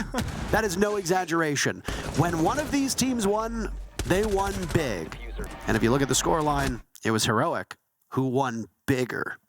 Yeah, but still a very close game. Not just into the round score, but the individual rounds as well. We had some 1v1s, some 2v2s, etc. So the rounds that didn't go, which is a single kill between both teams, went all the way and all the distance. I will say Heroic's play when it came to the objective of getting down that diffuser really was the saving grace for this team. Whereas for FaZe Clan, they struggled to adapt. When things weren't working out for them, they didn't seem to have a parachute to pull to change things around. The stats are on your screen right now, and if you look at FaZe's injury kills, it doesn't look all that bad, to be honest. +3, +1, -1, -1, and then you have a +/-0. Whereas Heroic, they have a single +2, and that's it. So opening kills favors FaZe heavily, but that doesn't tell the whole story. No. Conversion's difficult to do. Well put, and very correct. But we saw on entry, the entry stats that were shared on the desk, by the way, Nick, were what? That FaZe was actually worse at entrying, yes, but was better at converting when they got that first pick. In fact, Heroic's entry stats were something like they got a kill almost 50% of the time, which is pretty good for entry, frankly. But then they only converted like 40% of the time. Yeah. That's not great. If you're entering the building and getting the first pick, the usual number, the number that we always like to cite, it's almost 80% of the time the team that gets the first pick goes on to win. Now, obviously, entry doesn't tell the whole story because obviously you don't enter when you're on defense. No. So those stats obviously skew the number. But if you're on attack and you get that first pick, you get so much map control usually, and you take out an operator whose utility is no longer available typically. That means a win in the round. It's also something as simple as, sure, you might get the opening kill, let's say FaZe the kill one member of Heroic, but how quickly does Heroic strike back and trade with one more, right? Because the number is like, yeah, you got the first kill, but if your teammate dies 2 seconds later, you really didn't gain much from it. And the stat has changed a little bit more in favor of Heroic now, about 6%, it was 15 before, whatever. It's, I want to know what's going on over there. I want to know what's going on over there. How is this happening? Heroic playing so well, they gained 6% on the board, and now they gotta work for it just to prove those haters wrong once more. Nurk being banned, just like it was in the previous map, that is going to be FaZe's ban. Heroic's turn on their attacking side will choose, bada bing, the Lion. Now, FaZe Clan, they were playing Lion almost every single attack on that first half, and it had mixed results, but given the fact that FaZe came out with 4 rounds on their attacking side, it makes sense why you would want to ban out this operator. Yeah, absolutely. Valkyrie will follow. Valk, an incredibly strong operator on a map like Bank, because those Valk cams can be put anywhere. And the bigger a room, the more hiding spots that a Valk cam can typically go in. You will be watched and you will be surveilled the whole time. Solus, another strong operator, but it's a zombie that actually ends up getting banned out. So I suspect that we're actually going to see a fair bit of Solus play here. Nook is a no-brainer, not just as a counter ban against teams, but because Nook is probably one of the strongest operators on Bank. You don't want her to be able to just sneak in, doesn't matter the bomb site, and do serious damage. I was correct about the Solus, picked immediately by Astra. Oh, it's a good read. And yeah, I think if you're FaZe Clan, just looking at how they play Siege overall, they like calculated gameplay. I think Nurk is one of probably the most frustrating operator to deal with when you're on the defensive side, because it kind of takes all those calculations straight into the trash, right? You can't see her on the cameras, you can't hear her very well. She also has that extra set of grenades that you normally don't have to deal with. So just taking that off the board, everything you see is actually true. There can't be a ghost lingering around somewhere. Those default cameras will grant you some valuable information. It's also why Heroic, or any attacking team for that matter, on every single map, you want to get as many of those default cameras killed as quickly as possible. It's also why an operator like Twitch sees more and more play these days, because you can toss those Twitch drones in, drive them around once the action phase begins, and then take out those cameras. That way the defenders, they won't know where you're entering from, and it's all thanks to a drone that's just driving around the building. You don't actually have any physical presence in the map. Heroic, however, showing off the Monty, so they keep bringing these kind of Because sometimes it's cheese operators. It's gonna be a fast server takes stairs they're from going third tunnel. quickly, Nick. Yep. They'll immediately hit that barbed wire, but Souls is there with the SMG out, reduced to a single point of HP, and likely saw that there was more than one. It wasn't just Heroic, it was Heroic and friends. The Monty of Uno already taking up space inside of server, and he spots CCTV. Bullets whiz past from deep inside a locker. Those soft walls, very inviting. They can open them up. Heroic have effectively boxed FaZe out of blue and server. Put down a Claymore should you have one, and you've got yourself some pretty decent flank watch. Unfortunately, there is no dedicated flank watch for Heroic. No Claymores, no Nomad on the board, no Gridlock, no Grim, nothing. With the A hatch being opened up for FaZe, and they are still on the roam, Heroic have to plant on that deep one side of server instead of that default soft wall that presented itself, unless they take open area control first. It seems to be the play, as Noodle and Slough are both rotating to that area of the map. I'm not sure if trading Doom's line for full server control was worth it. Souls on the smoke, 1 HP, could get injured by the Twitch drone. And once that A hatch control has been covered by Heroic, Uno could start baiting out this plant. Right now, Uno's job is to bait out those toxic babes, try and bait out a C4, just burn down that utility because that's the one thing stopping them from getting that diffuser down. And as you just saw Grizzly whiffing on that yokai drone, that is also going to be a difficult thing for Hero to deal with in this round. Nice shot. That was a nice shot, absolutely. Diffuser going down. Astro has a long line of sight from above, but no rotation down because the hatch is fully solid. They absolutely do. And Soul's still on 1 HP, so he will be a single bullet away from death. This is a 4v4 contest with the diffuser working away against this defensive FaZe Clan. I don't know if Astro's been spotted upstairs. Vita King punished by Sloth.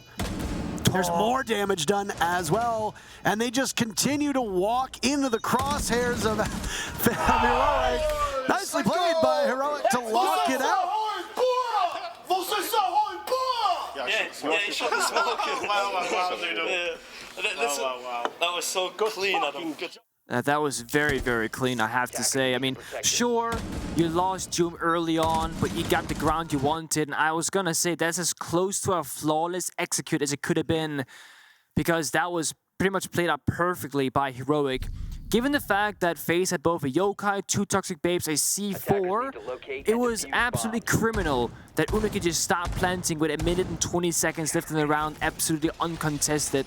The toxic babe was tossed out at the last 1.5 seconds of the plant. It did 2 ticks of damage to Uno before the postman was initiated. Then Uno will plant in that door. Sloth with the DMR and a nice scope. Behind him has that heavy angle, and the server hatch behind Heroic is even reinforced. So the flank from Astro doesn't do anything against Heroic, and it made their lives so much easier. I'll say it again, Heroic looking much better today than that of yesterday. Oh, that's for sure. And that round in particular is a perfect example of those entry stats that we saw before this match started. They surrender the first pick, but then only 1 other player dies after that. Heroic still have 3 players left. The 4th player who died was, the 2nd player who died was impactless because it was Astro getting back to the bomb site. Suddenly, you break in, you get the diffuser down, you're great. Yeah, you sacrifice somebody really early on, it's going to happen again. Jube dies early for the 2nd round in a row. But look at an almost immediate reaction. Bullet has been down. I wonder if they'll be able to capitalize off this. They see it, they have information. This is huge. Sloth might be able to pick up a couple kills here. He's in the hunt. They get out of there. Darn. I wanted bloodshed. I mean, I agree with you, but FaZe, they don't want to fight, it seems like, right? They keep giving up ground, happily so. And then Heroic says, thank you for that ground. Wait 1.5 minutes, we'll be planting. And then Heroic, they take the round again. FaZe, they are refusing to fight where they can, unless Heroic are running literally in their faces, as Doom just did. This 4v4 arguably favors the attackers because you can take that top floor control, open up the hatches, destroy the floor, box alive. And sure, there are 2 C4s in pocket of FaZe. That's the only plant deny they have. No smoke. And honestly, the Solids on this particular bomb site not gonna find that much value in terms of plant deny. You can't play below the bomb site here. And the top floor, you lost control. Sloth making an awful lot of noise above. As one buck does. Oh yeah. Astro on flank.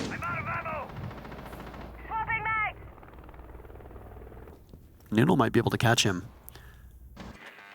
He got a good read on the side of Heroic up top early on, but then everybody scattered. And so the drop on those main stairs. Uno might be going in blind. I haven't seen it. Oh, no, there's a drone directly in front of him by main stairs. Sometimes those silhouettes are hard to see. Yeah, it's been that drone and Sloth clearing it vertically with the box shells. Uno is still clearing some corners, thinking maybe it hasn't been cleared for me, but it has. Note, Sloth in the box does not have the can opener, so the corner hatch of office cannot get opened on up. That's gonna be slightly problematic. FaZe has less angles to worry about. Stun grenade out. Flashing their way in, Astro gets spotted and he has to go back downstairs. It's a long run, a slow round for both of these teams. The aggressive roam was working out quite well, but now Heroic are in trouble if they don't quicken the pace. They have no intel, they run right in, Cyber pushes them back, but there's 2 kills from Heroic, and Uno might save shelter to get that diffuser down. He's at the halfway point, it's Astro in a 1v3, and he's not gonna find anybody. Noodle gives Heroic their second round in a row. I think we fucked up on a prep a bit, Grizzly, because like I was told to go in lobby and open cashbacks. Yeah, but I think you have to get hatches first. Yep. So slow. There it is. Job, Sloth. Nice, bro. Good thing we found a way. Another round, by the way, where FaZe gets the opening pick. Yeah. 20 seconds later, Heroic answers back, and then Heroic wins the round. They are 0 for 2 on converting opening picks because they don't get the opening pick. FaZe having to break their timeout after the second round is very bad. Despite Heroic winning, they instantly go, I think we messed up the prep work. Something wasn't covered. Something changed. Taking a tactical timeout here. The coach talking some sense into the situation. Pointing out the flaws, I'm sure. Eu ia ajudar lá naquela hora. Eu sei, e é isso que eu tô falando, tá, galera? Não vamos deixar os caras jogar o jogo deles. Vamos impor o nosso. Say it. Say what I know you want to say. What do I want to say, Parker? I honestly am not quite sure. What do you want to say here? I mean, what do I want to say here? Oh, as a coach, you mean? No, what do you want to say as a caster when in this situation? Say it. You want to speak Portuguese? Say it. Oh, no, I'm not gonna say that. See, ever since you pointed it out, I've been like embarrassed to say it a third time, so I'm kind of like toned that off, you know? I would love to hear and understand what they're saying, you know, but no, I honestly, I feel for the coach of FaZe right now because I imagine this is a very frustrating situation to be in as a coach, where you have a game plan coming into it, you look really good, you know, 4 rounds in a row on the first map of Chalet, things are looking up. Then you don't just start losing rounds, you start getting humiliated in how easy it is to plant against you. And I say this because planting as an attacking team is should be one of the most difficult things to accomplish, because the entire point of defensive setup is to make sure that the attackers do not get to a plant, because that means that they win more often than not. In Heroic, they are planting more attacks and they aren't. And they're not doing it by fighting tooth and nail till the last player, to the last second. They're doing it usually very quickly, with the exception of last round, and they're doing so very effortlessly. And it comes down to FaZe surrendering so much map ground time and time again, not really seeming like they want to fight back. I like this roam from them, but it gets shut down immediately. Wow. Heroic getting their very first opening duel in their favor. First blood accomplished. Astro loves this Solus role. Talked about the prevalence that we will see of a Solus and how often she will show up. I don't know if Astro's been very successful. A lot of people seem to think that the purpose of most roams is to get kills, and that's not often the case. Oh. Somebody like Astro being on Solus, primary focus is going to be... What? He's just gone. Not that. That's not the primary focus. Primary focus of Solus. Find drones, find where they're coming from, find gadgetry, get a good sense of where the execute is coming from. If you can get some kills or kill some drones in the process, that's pretty damn good.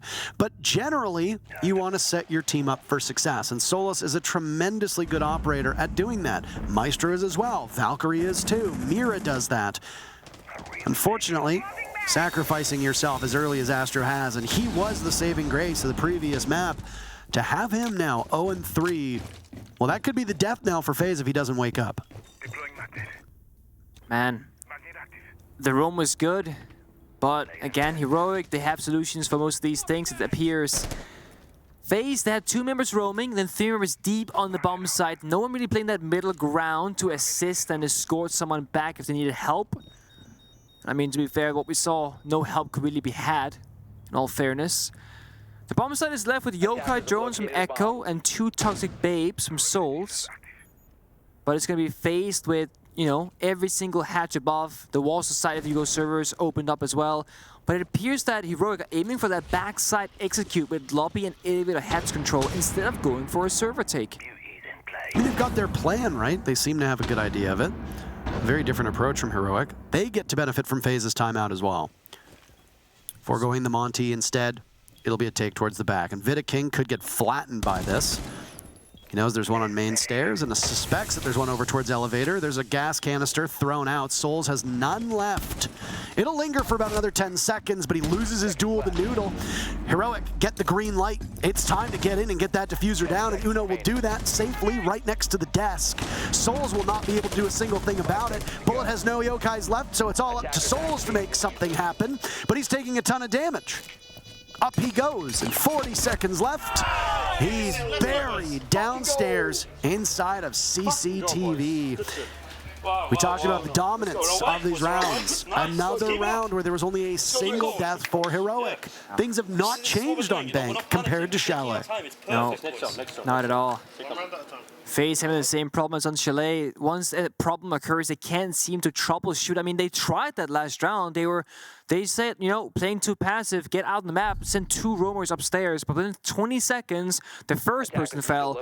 Less than a minute later, the second roamer died as well. And I will say the solace from Astro and from FaZe as a team, almost 0 value so far. Not finding drones, not finding any kills, and not really finding any information you can really work or act upon. It's a similar story with the Pulse. If you're playing Pulse, you're not scanning anybody on that cardiac sensor. You're just a glorified gun walking around the map, essentially. It feels like you're doing something because you're, you know, figuring out where the enemy aren't playing at, but you can't act upon any of it. And then all of a sudden, they punch your window from 20 meters away, you get shot in the back, you're dead. A gadget doesn't matter in that scenario. Unless you're a Clash, that shield can protect you, but that's it. Speaking of shields, Uno again hovering the Monty in the last couple of seconds of the attack, a repick phase. This time, it won't be for a basement attack, it'll be for that open area. This is not a bomb site we see Monty being played on almost ever. So I'm very curious to see what the plan is, because Heroic, they have so much prep work for this matchup. On Chalet, didn't seem to be as much, but on Bank, every single round has a tailored strategy. And this is a deliberate choice. They could have attacked or repicked off of it if they want to. This isn't the olden days where it was 6th pick and you could only change 1 operator, or even prior to that where you couldn't change any. You have pretty much all but the final 5 seconds of the prep phase to say a Monty doesn't make sense here. I'm wondering if the gamble that they're going to make is get the Monty into staff area very quickly and have somebody crouch in that doorway and just try to get the diffuser down fast. It could be that simple. I mean, there's no smoke on the board. No. There's a nitro cell. 2 nitro cells, technically, and a Maestro. The Maestro will be the first line of defense. Uno has the diffuser, by the way. Souls does a double take as he sees the Monty go in. Impact grenade's good enough to take out the Selma. Cyber the first one to take some damage. Sloth goes down. First blood for FaZe. That's big. That's very big. And that's the Ash down too. I imagine the Ash was likely situated upstairs. Uno stalling, waiting for Joom to come to the rescue. You need really precise calls here. Joom wins that duel. But there's 2 more that have now been summoned inside of open area. Diffuser going down by Uno. That was the opening that they need, and FaZe cannot stop this. I don't think the Nitro Cell can reach. So now we're in a post plant with 8 players still upright. Both teams have 4 still alive, and this is going to get real ugly. The Monty can sit in the corner. Vidaking waiting, doing serious damage. Great coordination. The Uno has been dropped down. Now he's secured. But there's still 3 players from Heroic. Make that 2. A flash on in. Down goes Grizzly. Heroic knew what they wanted to do. Joom to the rescue potentially. Vidaking has been downed. Bullet from above to retake. The timer's running out though. 2 players from FaZe perish. It's all up to Joom to save this. They take him out, but they have 2 seconds to get on it. Cyber saves the day. He's close enough. But your heart's gotta be beating because with a second and a half left, FaZe are able to disable it and pick up their first round on their own map. It's a very good retake from FaZe. They problem solved that perfectly, right? Step one, the Monty is a problem grinding all that information. How do we deal with the Monty? Well, toss a C4, pop that C4 itself, make that shield wiggle, and then Vidaking flicks over and does the final bit of damage needed to injure Uno, take him down the ground. No one from Heroic on that deep server stairs position might be the biggest mistake that they made so far in this matchup, because one member inside of that janitor's closet can't get the angle towards the diffuser out white swinging the door itself, then you're exposed. The other member was bottom heaven with a flanker up above. If you are on that blue stairs, the server stairs, you can swing the person diffusing without exposing yourself to any of those positions yourself. So one small mistake from Heroic gets punished beautifully by the FaZe, and they showed up aggressively, with confidence, and they thought Heroic where they had to. That's a big step up from the previous rounds. Heroic, they saw how close they were, and their plan, it worked almost flawlessly again. So they can keep having confidence in their prep work. They're gonna show the Monty one more time, see if they can make up for the previous one. This time it's basement. Last time, only one member died, and then it was a flawless victory for Heroic on that server execute. It's a close round, too, in the previous round, but so close. Second and a half, almost 2 seconds. Look at the confidence. Oh, might be misplaced. Never mind. Oh, never mind. Nitro Cell to secure the down onto Joom. But Noodle's right behind him. This is a 1-2 punch from Heroic. FaZe got the pick and then immediately got out of there. That's a smart thing to do. You don't know what's going to come. And there's 2 Monty picks that you've seen on the board so far. You don't know if a shield is following up. I mean, there is a Monty, just... It wasn't there? No. On the end of the map, Uno has nobody behind him right now to escort him down that staircase, and a team injury, I believe, from an impact grenade or something. A C4 rotate, maybe? It was a C4 that popped from Cyber, at least, it looks like. That's a bit confusing. Unfortunate. But he's back up with 20 HP. Resets don't exist anymore. No. He does on Liquid, but not in-game. For those that don't know, you used to be able to get shot either if you had a Rook plate on or if you were shot through a wall, you would get down, but then you'd get brought back to life with 50 HP, half of your life. That was crazy, actually. And it was a kind of an understandable mechanic, but also a very goofy mechanic. And I understand why it doesn't exist anymore. I think it's for the better. I mean, if you injure someone and they get back with half their HP, you feel like you gained nothing. Now it's 20. The fire doesn't reach. It does not reach. They thought that they could pop the canister on the desk, but it doesn't drop to the floor. Uno takes next to no damage. It's not until the gas of souls actually hits him. 9 people alive in a post plant. Again. What is happening right now? How is FaZe allowing this? Now, the good news is they were great in the retake on that previous round. And they have an advantage this time. But this is a much harder bomb site to retake. They'll push off the Monty even more. Nice nade by Sloth, blows them all sky high. But Noodle's the only player with an active weapon. Fire will go, and Uno takes serious damage, lets the mirror get away, and he secures along with Noodle. Heroic in the post plant get it done this time, and if it wasn't for the previous round, that 2-second difference could mean a 5-0 for Heroic. It's a 4-1. That's still a chasm, especially on FaZe Clan's map. But this is what happened on Chalet. FaZe went up over Heroic 4-2, and Heroic still won the map. It's true. Oh my god, that nade. Yeah, I mean, FaZe, they must feel kind of cheated out of that scenario, right? Because they popped the Goyo fire like they should, and then they get punished for it. The fire doesn't reach around the corner, if you will. I'm not saying that it's supposed to, I'm just saying that they thought it did. And they trusted that fire to stop Uno from planting, and they realized that it's way too late that, oh, actually, this might not be working. Toxic Bait goes out, plant is already down. Heroic have planted basically every single round so far in Bank, both when they win and when they lose the round. It's the final attack for Heroic, and I don't know how they're gonna do in defense, but FaZe, no matter what and how strong Heroic are on side swap, they need this second round so they can go 4-2 into the night, and they can start attacking on Bank. Bank historically, since the rework and even before, is an attacker-favored map. However, at SI 2023, we've seen a lot of defender-sided bomb sites and maps being played out, and that's for various reasons. Matchups, operator bans, etc. So it could just be an attacker-favored bank. Could be that simple. That'll be the real test. A litmus test, if you want.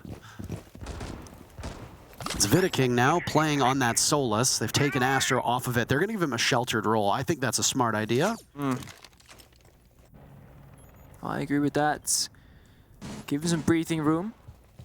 Cyber below the C4. I mean, FaZe, they have been getting more active on these roamers, and it's going better and better round by round.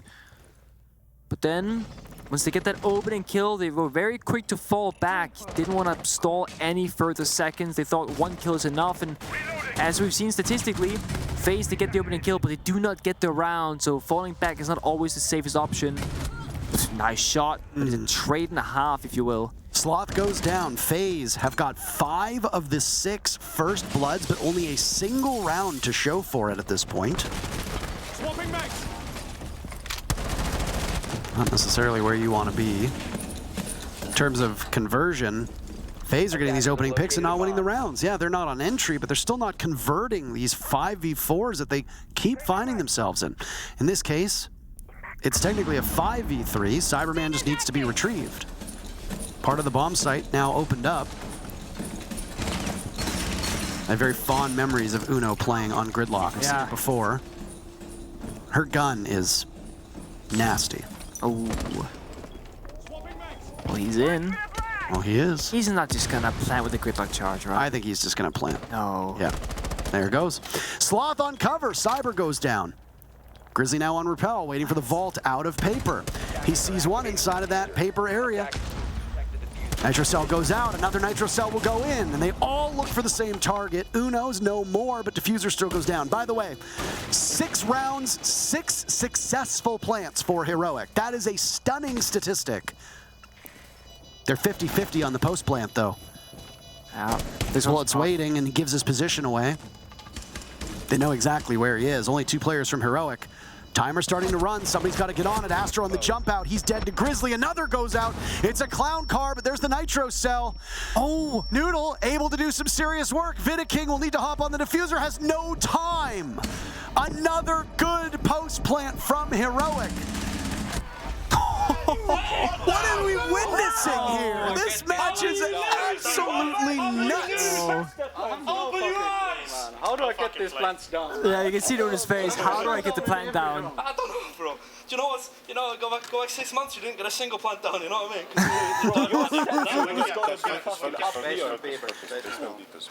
Oh my god.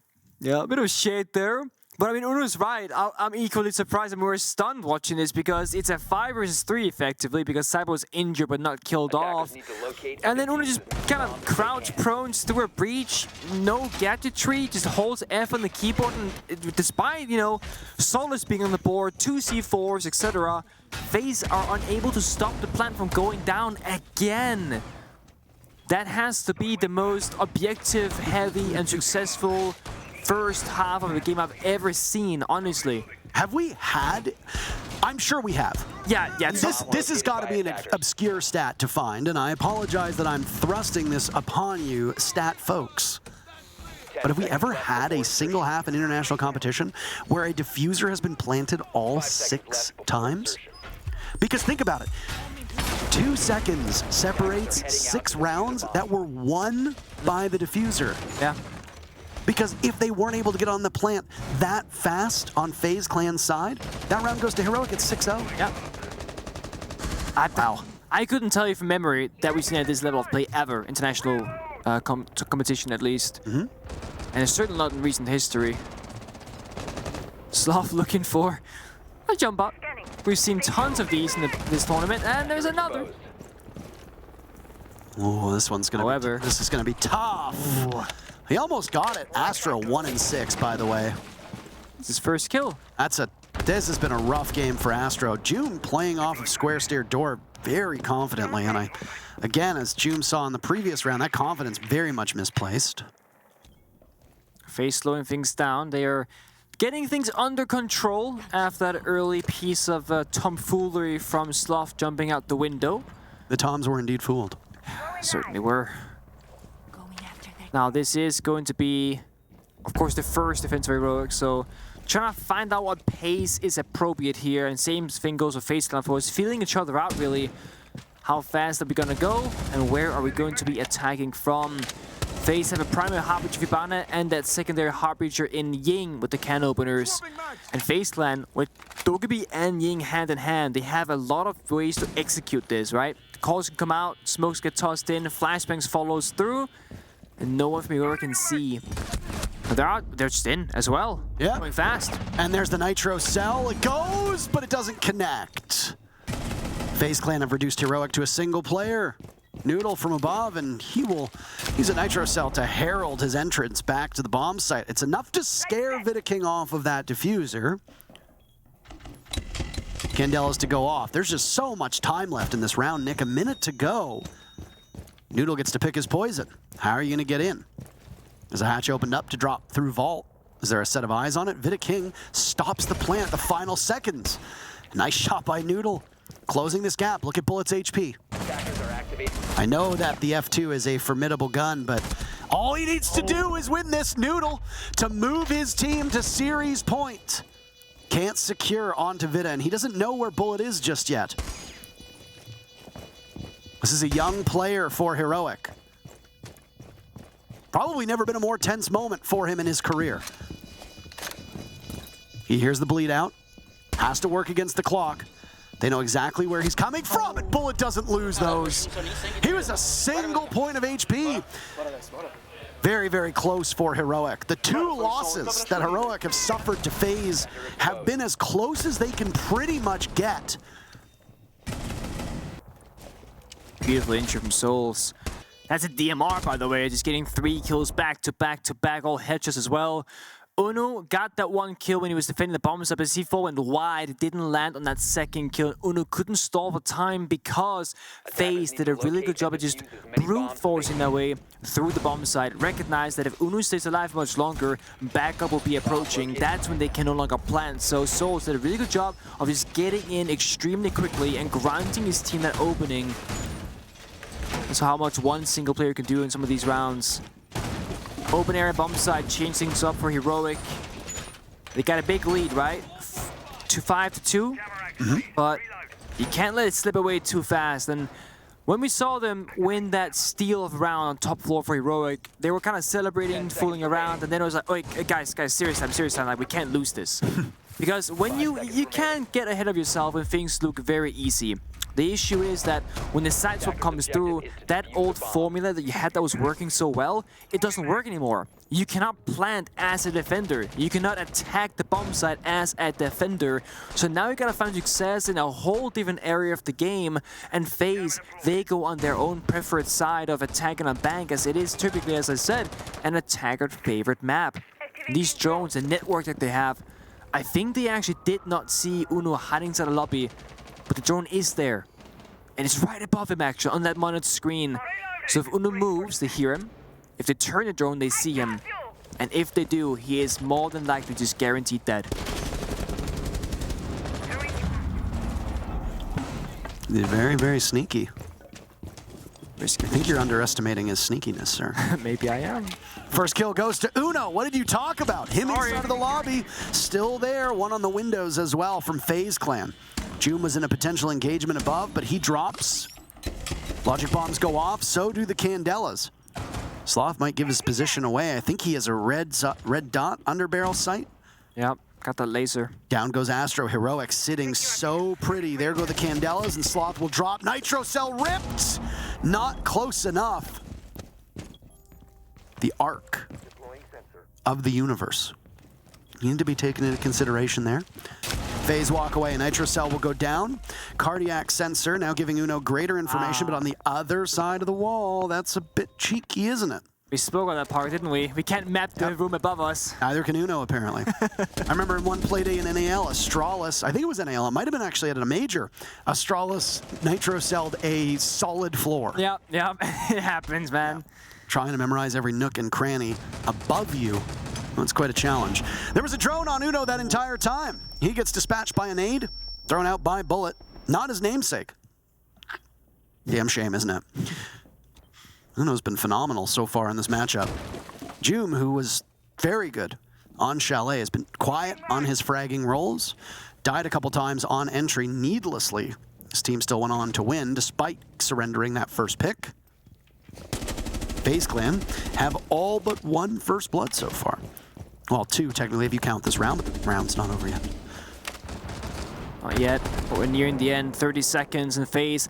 They're looking to execute, but with very limited entryways. Window and main stairs door is the only option they have. They have no map controls to support those entry ports either. Vidaking gets taken down by Sloth. Nade in towards the elevator, but not where it needs to be. Bullet gets spotted by Joom. Joom looking for more than just 2 kills in this matchup.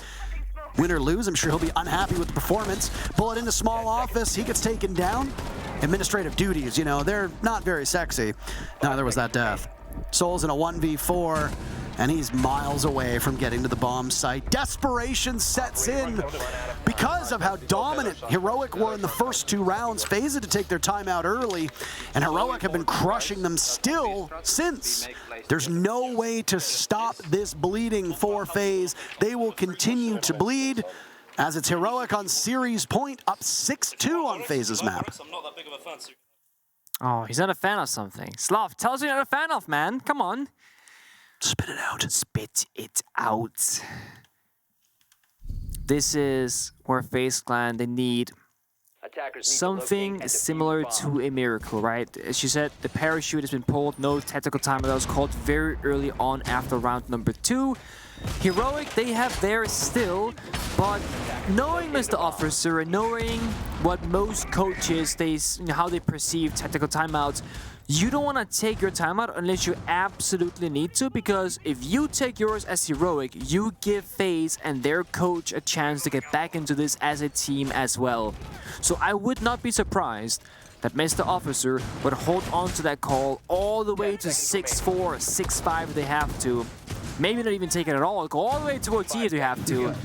Because you could be giving your opponent a way back in, and that's all on you. This is a Teller's defense? Yeah, it is. It's Teller's defense. This is very unusual. One of the lowest pick rate bomb sites in all of Rainbow Six Siege, together with Villa, Study Library bomb site as well. This used to be the secondary bomb site back before the rework, back in the way old days of Rainbow Six Siege. And this bomb site was absolutely atrocious. And it is for this simple reason. You cannot hold upstairs of CEO very easily. And that's also why Heroic, they aren't really playing here. The moment FaZe Clan gets top floor control, they can break the floor of the entire bomb sites, and you can't play there. So as a defender, you have to pick your fights early in the round and just win gunfights on sheer gun skill, because strategically, you don't really have any easy ways to fight onto this bomb site itself. That's why you see Heroic playing upstairs, looking to go aggressive and finding these kills, because if they don't, then FaZe Clan can run away with this round rather easily. Vidaking wants a fight early. Only 1 minute off of the clock on the double window rappel, midway through this upstairs portion of the map. Upside down, dueling going on. Sloth blinded from that, Grizzly taking damage. Not sure why these teams are so keen to attack the way that they are. Oh, Sloth will lose it to the Candela. Swing in, nope. Instead, it's Astro. 1 and 8, oh god, he's on Monty duty. He'll give information. Good scouting up towards Banana. He sees the Oryx, and there goes Joom and Sloth as well. Uno hits the mark, but FaZe have taken out 3 players. What did you say about this bomb site? Yeah. Heroic go to a bit of an unorthodox bomb site, and there's still 1 minute and 15 seconds left, but only 2 players from Heroic are on the board. Yeah, I mean, it is tough. You gotta try and hold top floor as Heroic did, but it's so difficult unless you just hit your shots. They didn't. FaZe, they pick it apart. They got a minute to work with now, and to make matters worse, Astro and this Monty will make their lives even easier. You can just walk on in and plant the next 20 seconds if you want to. No one from Heroic can stop you. No C4s, no toxic babes. Sure, Uno's presence is still there near the bomb site, but he should not be allowed to live for much longer. And the moment he leaves the bomb site, well, that's when the plan can start going down. Astro has picked up that diffuser. FaZe are thinking the same thing as I'm saying. I mean, Uno can do some damage here, but the problem is that the Monty's going to get all of his attention. Souls is right behind him, just waiting. That's Grizzly. 1v4, no real information. Inside of open area, he's got at least one call, but it's a mercy killing by FaZe. They're going to need a couple more of those rounds to stay in this. They trail quite heavily, and the lead for Heroic means even one slip up, and you lose the series. Yeah, mentally, of course, a tough game for FaZe, but also just in terms of sheer focus, this is going to be a long series if FaZe wants to go third map of Villa. Heroic, in terms of mental capabilities, had a relatively relaxed bank so far on that first half on their attacking side, and I am corrected. Tactical timeout, taken early by Mist Officer. They want to win right now and not take any further. I don't think this is a poor idea, to be honest. Okay. I don't disagree, but I am surprised. Our time now. Let's listen in. Let's show that we have learned, okay? Yes. Okay, boys? Yes, sir. Give me some energy! Give me some energy! Fucking go! Boys.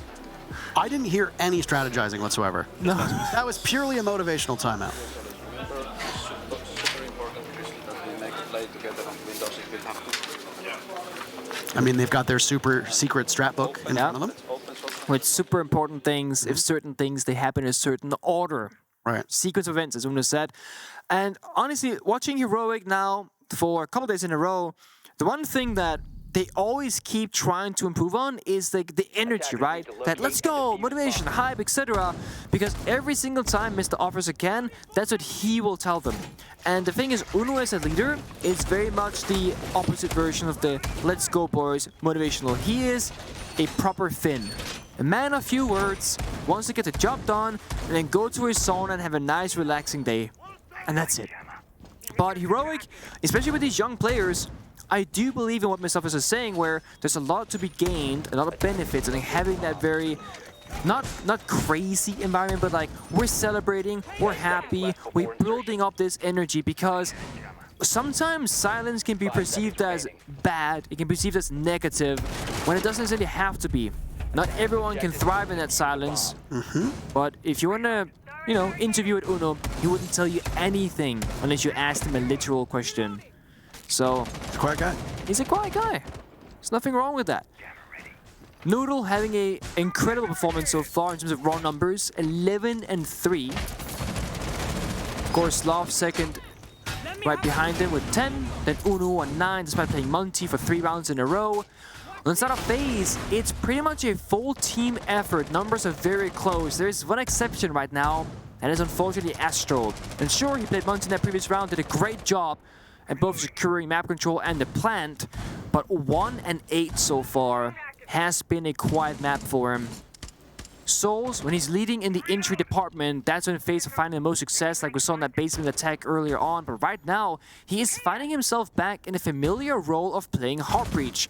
That was his primary role before the roster change that we just saw in stage number 3. So he should be very knowledgeable of what to do in this scenario. A jammer stops the wall from getting breached open. FaZe will have to deal with that first. No nades, no twitch stones. It might actually be a problem for him to get to open that 90 wall. Look at Cyber's position here. Watching for this anti-flank.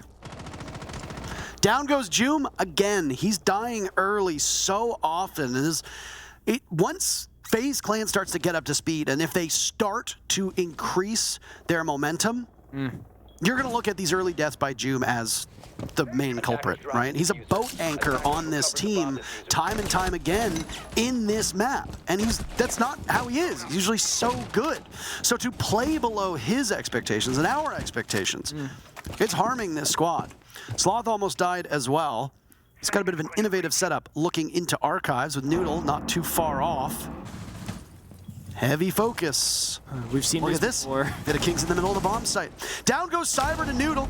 Vidaking is in, and they know that because Tracers will go by, and a Nitro Cell blows up. Vidaking is pulverized by Grizzly. The rest of FaZe will need to get in now. And Souls will drop through the skylight towards the stairs. Oh, that's spotted by Uno. Heroic absolutely giving them a drubbing. Down goes Bullet, and it's the 1 and 8 Astro in a 1v3. Good for a single kill. The 2 and 8 Astro. Can he become the 4-8 Astro to keep his team in this? Well, he's got 20 seconds. No diffuser. Kills will be the name of the game. And both Noodle and Sloth at one point were on that bottom floor. Diffuser to be retrieved by Astro. It will be objective play. He will forego the kills. Maybe bait them in. He's pretty much at the point of no return, and he has to get off that diffuser and gets off to his doom. Heroic 2-0 as they topple FaZe. Go CEO, by the way. Go CEO, by the way. Very impressive extra play from Heroic. FaZe, they had to work on denying those plans from going down. That cannot be a problem going forward in the future. And honestly, I thought this would be an incredibly tight series. And while the score is 7-3, there were some close rounds in that. However, most of them very one-sided. Yeah, oh, absolutely. And I mean, even the stats in the second map. On Bank, Heroic got 6 diffusers planted. FaZe got 2 diffusers planted. That's 8 diffusers in 10 rounds being successfully planted. An incredibly lopsided Bank that very much favored the attackers. In terms of opening picks, Heroic only got 2 uncontested opening picks that entire map. And yet they won 7 rounds, enough to win it. I'd be defeated if I was FaZe. That's a heartbreaking match. Yeah. I mean, they're still in it. They are. But Heroic have surprised us. They've surprised me. They're not playing with their full roster, but they're playing up to a potential that I'm not even sure they knew they were capable of. No, I would certainly think that that could be a surprise to them as well, even as players in the same team. But sometimes the prep work is all you need to find great success. And today, that's what favored Heroic. Absolutely. Long faces on the face of FaZe. They made that risky roster move before coming to this event, and a lot of people threw shade at them. Longtime member cameraman removed from the squad. Vidaking brought in, and they said that it has the potential to make them a better team, and maybe in the long run it does. But right now, with the way that FaZe have played through this group, they're not playing up to what we've seen of them at previous events with a different roster. But that's okay. They have plenty of time to gel, and they're still in it. They're not eliminated. Nope. It's a long tournament. They're not even last in their group. So they've got plenty of time to fix these issues. But Heroic, again, pick up 4 full points today. This was a great, great match for them. And they emerge with, frankly, a pretty stunning result. Yeah. FaZe, back to the drawing board. Perhaps work on some of that objective play as we mentioned. Other than that, figure out how they want to play the game, because it seemed like they had 2 different philosophies and neither was really fully committed to. And I always say this, it's better if they follow the same plan, even if it's a bad plan, than have 5 separate plans going on or 2 separate plans at once. One thing to focus on as well is individual performance. Yeah. Bullet was dying very early in map 1 for FaZe. Astro could not hit a shot to save his life in map number 2. These can just be off days, and the problem is that you play a best of 3, and if you have an off day, that's it. You don't have multiple matches, you can't mentally reset. You're done, you move on to tomorrow, and you say, GG, go next. Just as we're gonna do with this match. The desk is gonna wanna break that down, but we have a break ready before we get to them breaking it down. Lots of breaking, we know. Sit tight, we'll be right back.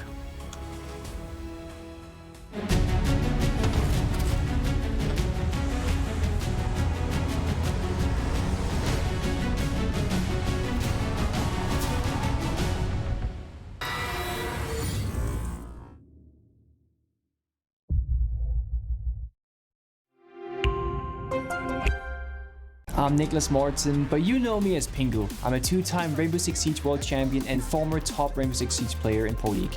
Welcome to my Siege Ranked Bootcamp. We're talking 20 seconds left on the clock, you got the diffuser in hand, what do? Play the way that you're comfortable with, because you have confidence when you're in this position. That is when you're gonna be at your very best. Good luck.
Milos gave them a little magic when he was here on the desk. He was really hyping them up in the pre-show. He was. Milos came in strong, but he wasn't wrong. Yeah, and did he say Je m'appelle Milos? That really confused me. Moving on. So you guys picked FaZe in predictions, and now I get a laugh. Ha ha! What happened? Who did you predict? I didn't do that. Exactly. I'm Switzerland. You already know I'm Switzerland over here, okay? But Demo, what happened there? What was that? I was adjusting my big brain glasses. You guys both have your glasses on. Right. You know what? Give me something here. Give me some energy. Demo. All the energy. Ollie, all the energy I don't has know gone. what to do with All Demo. the energy has gone to Heroic. Is it? here tonight. Okay, I think that- apparently. and quite rightly so, because what a performance. Yes. You know, granted, we both did sit here and we both said that, you know, we think that FaZe have got a good chance here. We weren't counting Heroic out, but that performance was one of the most convincing we've seen so far in the group stage. And you know what, Ollie? You did want to focus on opening picks, and that was quite important. It was really series. important. The opening picks in this series, the graphic that we flashed up on the screen at the top of the show, we were explaining that FaZe are excellent at converting that opening pick. However, inside of this series, whilst that was true for the first map of Chalet, it wasn't necessarily as true on the second map of Bank. And, well, let's be honest, Heroic, they did a fantastic job on both. 7-5 here on the first map of Chalet. It was quite a close one though, Demo. I was really worried for Heroic whenever I seen the map preference. I think we both were. We both were really worried, yeah. I was then able to go and speak to Anna and spoke to him and said, you know, you went Chalet, is that the best idea? So the team just wanted to play it. And I think map as a Chalet, everyone in EU likes this map. They all want to play it. And if Heroic just want to play Chalet, not in terms of what they're kind of about what FaZe are doing, and they just want to play it, let them crack on. And look what they have done. Defense was really shaky, though, from Heroic. The defense from start to finish was not what they wanted. And the reason why I know it was not what they wanted, after they won the map, the first thing wasn't, yes, we've done it. It was Murat straight away. The defenses are not good enough. It's not good enough. That is the energy that they brought in. It's not about, sure, they've won. They need to shape up. They need to fix up. But in terms of their attacks, the opening kill department, Ollie, they weren't just getting one kill. They were getting 2 kills. To start things off. It was incredible. This is when they switched it around, when they actually got onto that attacking phase, because you're right, the defenses weren't great here on Chalet from Heroic, and we kicked off and we were watching and we were thinking, well, you know what, they might have got the first round, but FaZe came out swinging. All of a sudden, a couple of rounds go by, FaZe do end up picking up the lion's share of the rounds on that attacking phase, but ultimately it was Heroic's map. A lot of hero plays toward the end as well, a lot of 3Ks. Yeah, and Demo, you were getting really hyped about this, talking about the mental game of Heroic, and you think that there has certainly been improvements there. You did say, started off a little bit shaky, but they regained composure. Yeah, I think if you look at both teams and the dynamics of both of them, FaZe, whenever they would win around, it was very, yes, nice, good. That was it. There wasn't really anything there. I think just because that team's been there so many times, it's just, that's just the way they are. You know, the confidence is they don't need to sit there and get hyped up. They know that they'll get hyped up if they win the trophy, but then it's just there. Of course, Heroic on the other end, they're fighting tooth and nail to get anything they can, and every single round win for them, it does feel as if they're lifting a hammer. That's the energy that they're putting into that. God forbid if they lift it. God knows what's going to happen then, but at the moment, it is just, this is everything right now for Heroic, and they're putting as much as they can into it. I want to talk about map 2 a little bit. FaZe's map pick Bank, and Heroic beat them. And Ollie, you were actually really impressed by Heroic's planting. Honestly, Heroic, their attacks today have been borderline perfection. Yep. We think back to the previous 2 times that they've played both of these maps. They were good for only 2 attacking rounds in both of those series. 1 in each map, 1 in Chalet, 1 in Bank. Tonight, they have come out and they have taken 10 rounds in this series alone on attack. Yeah, and Demo, you know, on the plants, 8 plants in 2 maps. 5 plants on their attacking phase of Bank, and that's credit to Uno, right? He's getting in there, he's getting in the vicinity to get that plant down. But the team is also there. There was some really nice little plays that we saw, particularly with Sloth when attacking downstairs. Sloth was playing the sledge. FaZe were trying every trick in the book to keep it difficult to get that wall open, and Heroic had answers at every turn. I'm happy you mentioned Sloth, and I think Sloth on the defense side of things throughout the course of, I think, this week for Heroic, he has not been too good. There's been a few 0-6, a few 0-5s on the defensive halves. If you look actually whenever the side switch happened, I'm pretty sure they just told him, Sloth, play for your ones. He was jumping out of windows, just getting one trade like this right here. That just helps Sloth. Sure, he's having a bad defensive week, but as long as he's getting a 1-for-1, it's better than nothing. Yeah, and Demo, we were chatting earlier, and you were talking about how you were impressed with how Heroic has learned from their mistakes, and they're evolving and growing here at SI. Can you elaborate on that a little bit more? Look what they did yesterday against Easy and Bank. It was, or not, wasn't good from all accords. I think that's probably the best way, or not DZ, M8 should I say, sorry, Secret. They weren't at the races. They were not there. I think the strategies they went for, very Monty orientated. I think it was a little bit more elaborate. They're trying to take a lot of the map. If you look at that first attack, it's probably one of my favorite attacks where it's minimalistic, just a server take with a Monty. Plant, easy, that's it, job done. They did not give FaZe anything. And we know, Ollie, watching FaZe, if you give them an inch, they will take, they'll take the country. That's what that team does. And just playing so compact, so together, it means that FaZe has to go looking for it. FaZe have to go chasing the game. Okay, you're gonna have to use your noodle for this one, Ollie.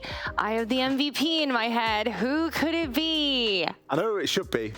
And Noodle. there are two people that it should be. Okay. Noodle, fully deserved. Yeah. But just to give a shout out to all the supports before we go into Noodle's stats here, we've got to give a little bit of a nod to Uno. I've already given in the props, but it's not easy to get the plant down that many times. Trust in the team, trust in the process, and be in the right place at the right time. However, we like to point out the flashy players here on the stats and on the graphics, and Noodle certainly was that 133 rating, plus 10 on the series. He only died 10 times total, Demo. At what point do we say that he's actually the best rookie at this competition right now? Because he has played well in every single game. Even win or loss, he has played so well. We sat here on day one and we said about Benja. What's this team going to do without Benja? He was the consistent player for the full year. The reason why they were doing really well, dragging them in big matches, being able to show up. Yeah. Who's going to replace that? We all thought it was probably going to be Jum. I think everyone would say, Jum has to be the player. Jum's been very hit or miss. And that was the only thing he maybe fall into that category. In particular too. Exactly. I think it was, 2-8 there on Bank. Yeah. That stuff you can't rely on. But someone who's consistent, who can do it week in, week out, I think we found the new, player who we can always fall back onto for Heroic, and that's Noodle. That's nice. Leading the pack for him. I like it. I'm kind of, I'm Switzerland over here, but the path of Heroic has been very fun to watch. That's all I'm going to say. And at least they're Switzerland. I'm Switzerland. And they're free now, Jackie, as well, because they don't play tomorrow. We know where they're at. It doesn't matter. Whatever happens tomorrow, they are through, which is, they'll be happy with that. You know what? I wanted to talk about Group D standings, so I was going to go to Ollie for that, but okay. Okay, Ollie, take it away. Let's have a look. M80, top of the group here at 10 points. Heroic now rival them on 10 points as well. There will, of course, be a head-to-head in there that is giving M80 the edge currently, that being the game that they played yesterday. Of course, M80 beat them 2-1. However, looking more toward the bottom of the group, FaZe have a very difficult day ahead of them tomorrow, and so does Secret. There is still a chance that Secret actually make it out of this group. I believe if they beat FaZe tomorrow, it would, however, take a clean 2-0. Yeah, I thought that FaZe would at least get one map, I'm not gonna lie, and then Secret would have been out. So it's just tough when your fate is in the hands of another team. Who would have thought that again? Kenny, you're relying on Heroic again, mate. What's going on there? He's talking all this about Heroic. He'd rely on Heroic today. I do not know. I feel like I end every series being like, I do not know, because that's just the way SI is, but particularly Group C and Group D, which we've been covering. But for all of you watching at home, we have some more Group C and Group D and Stream A and Stream B action, so do not go anywhere. Day 4 of the Six Invitational continues. We'll be back in a little bit.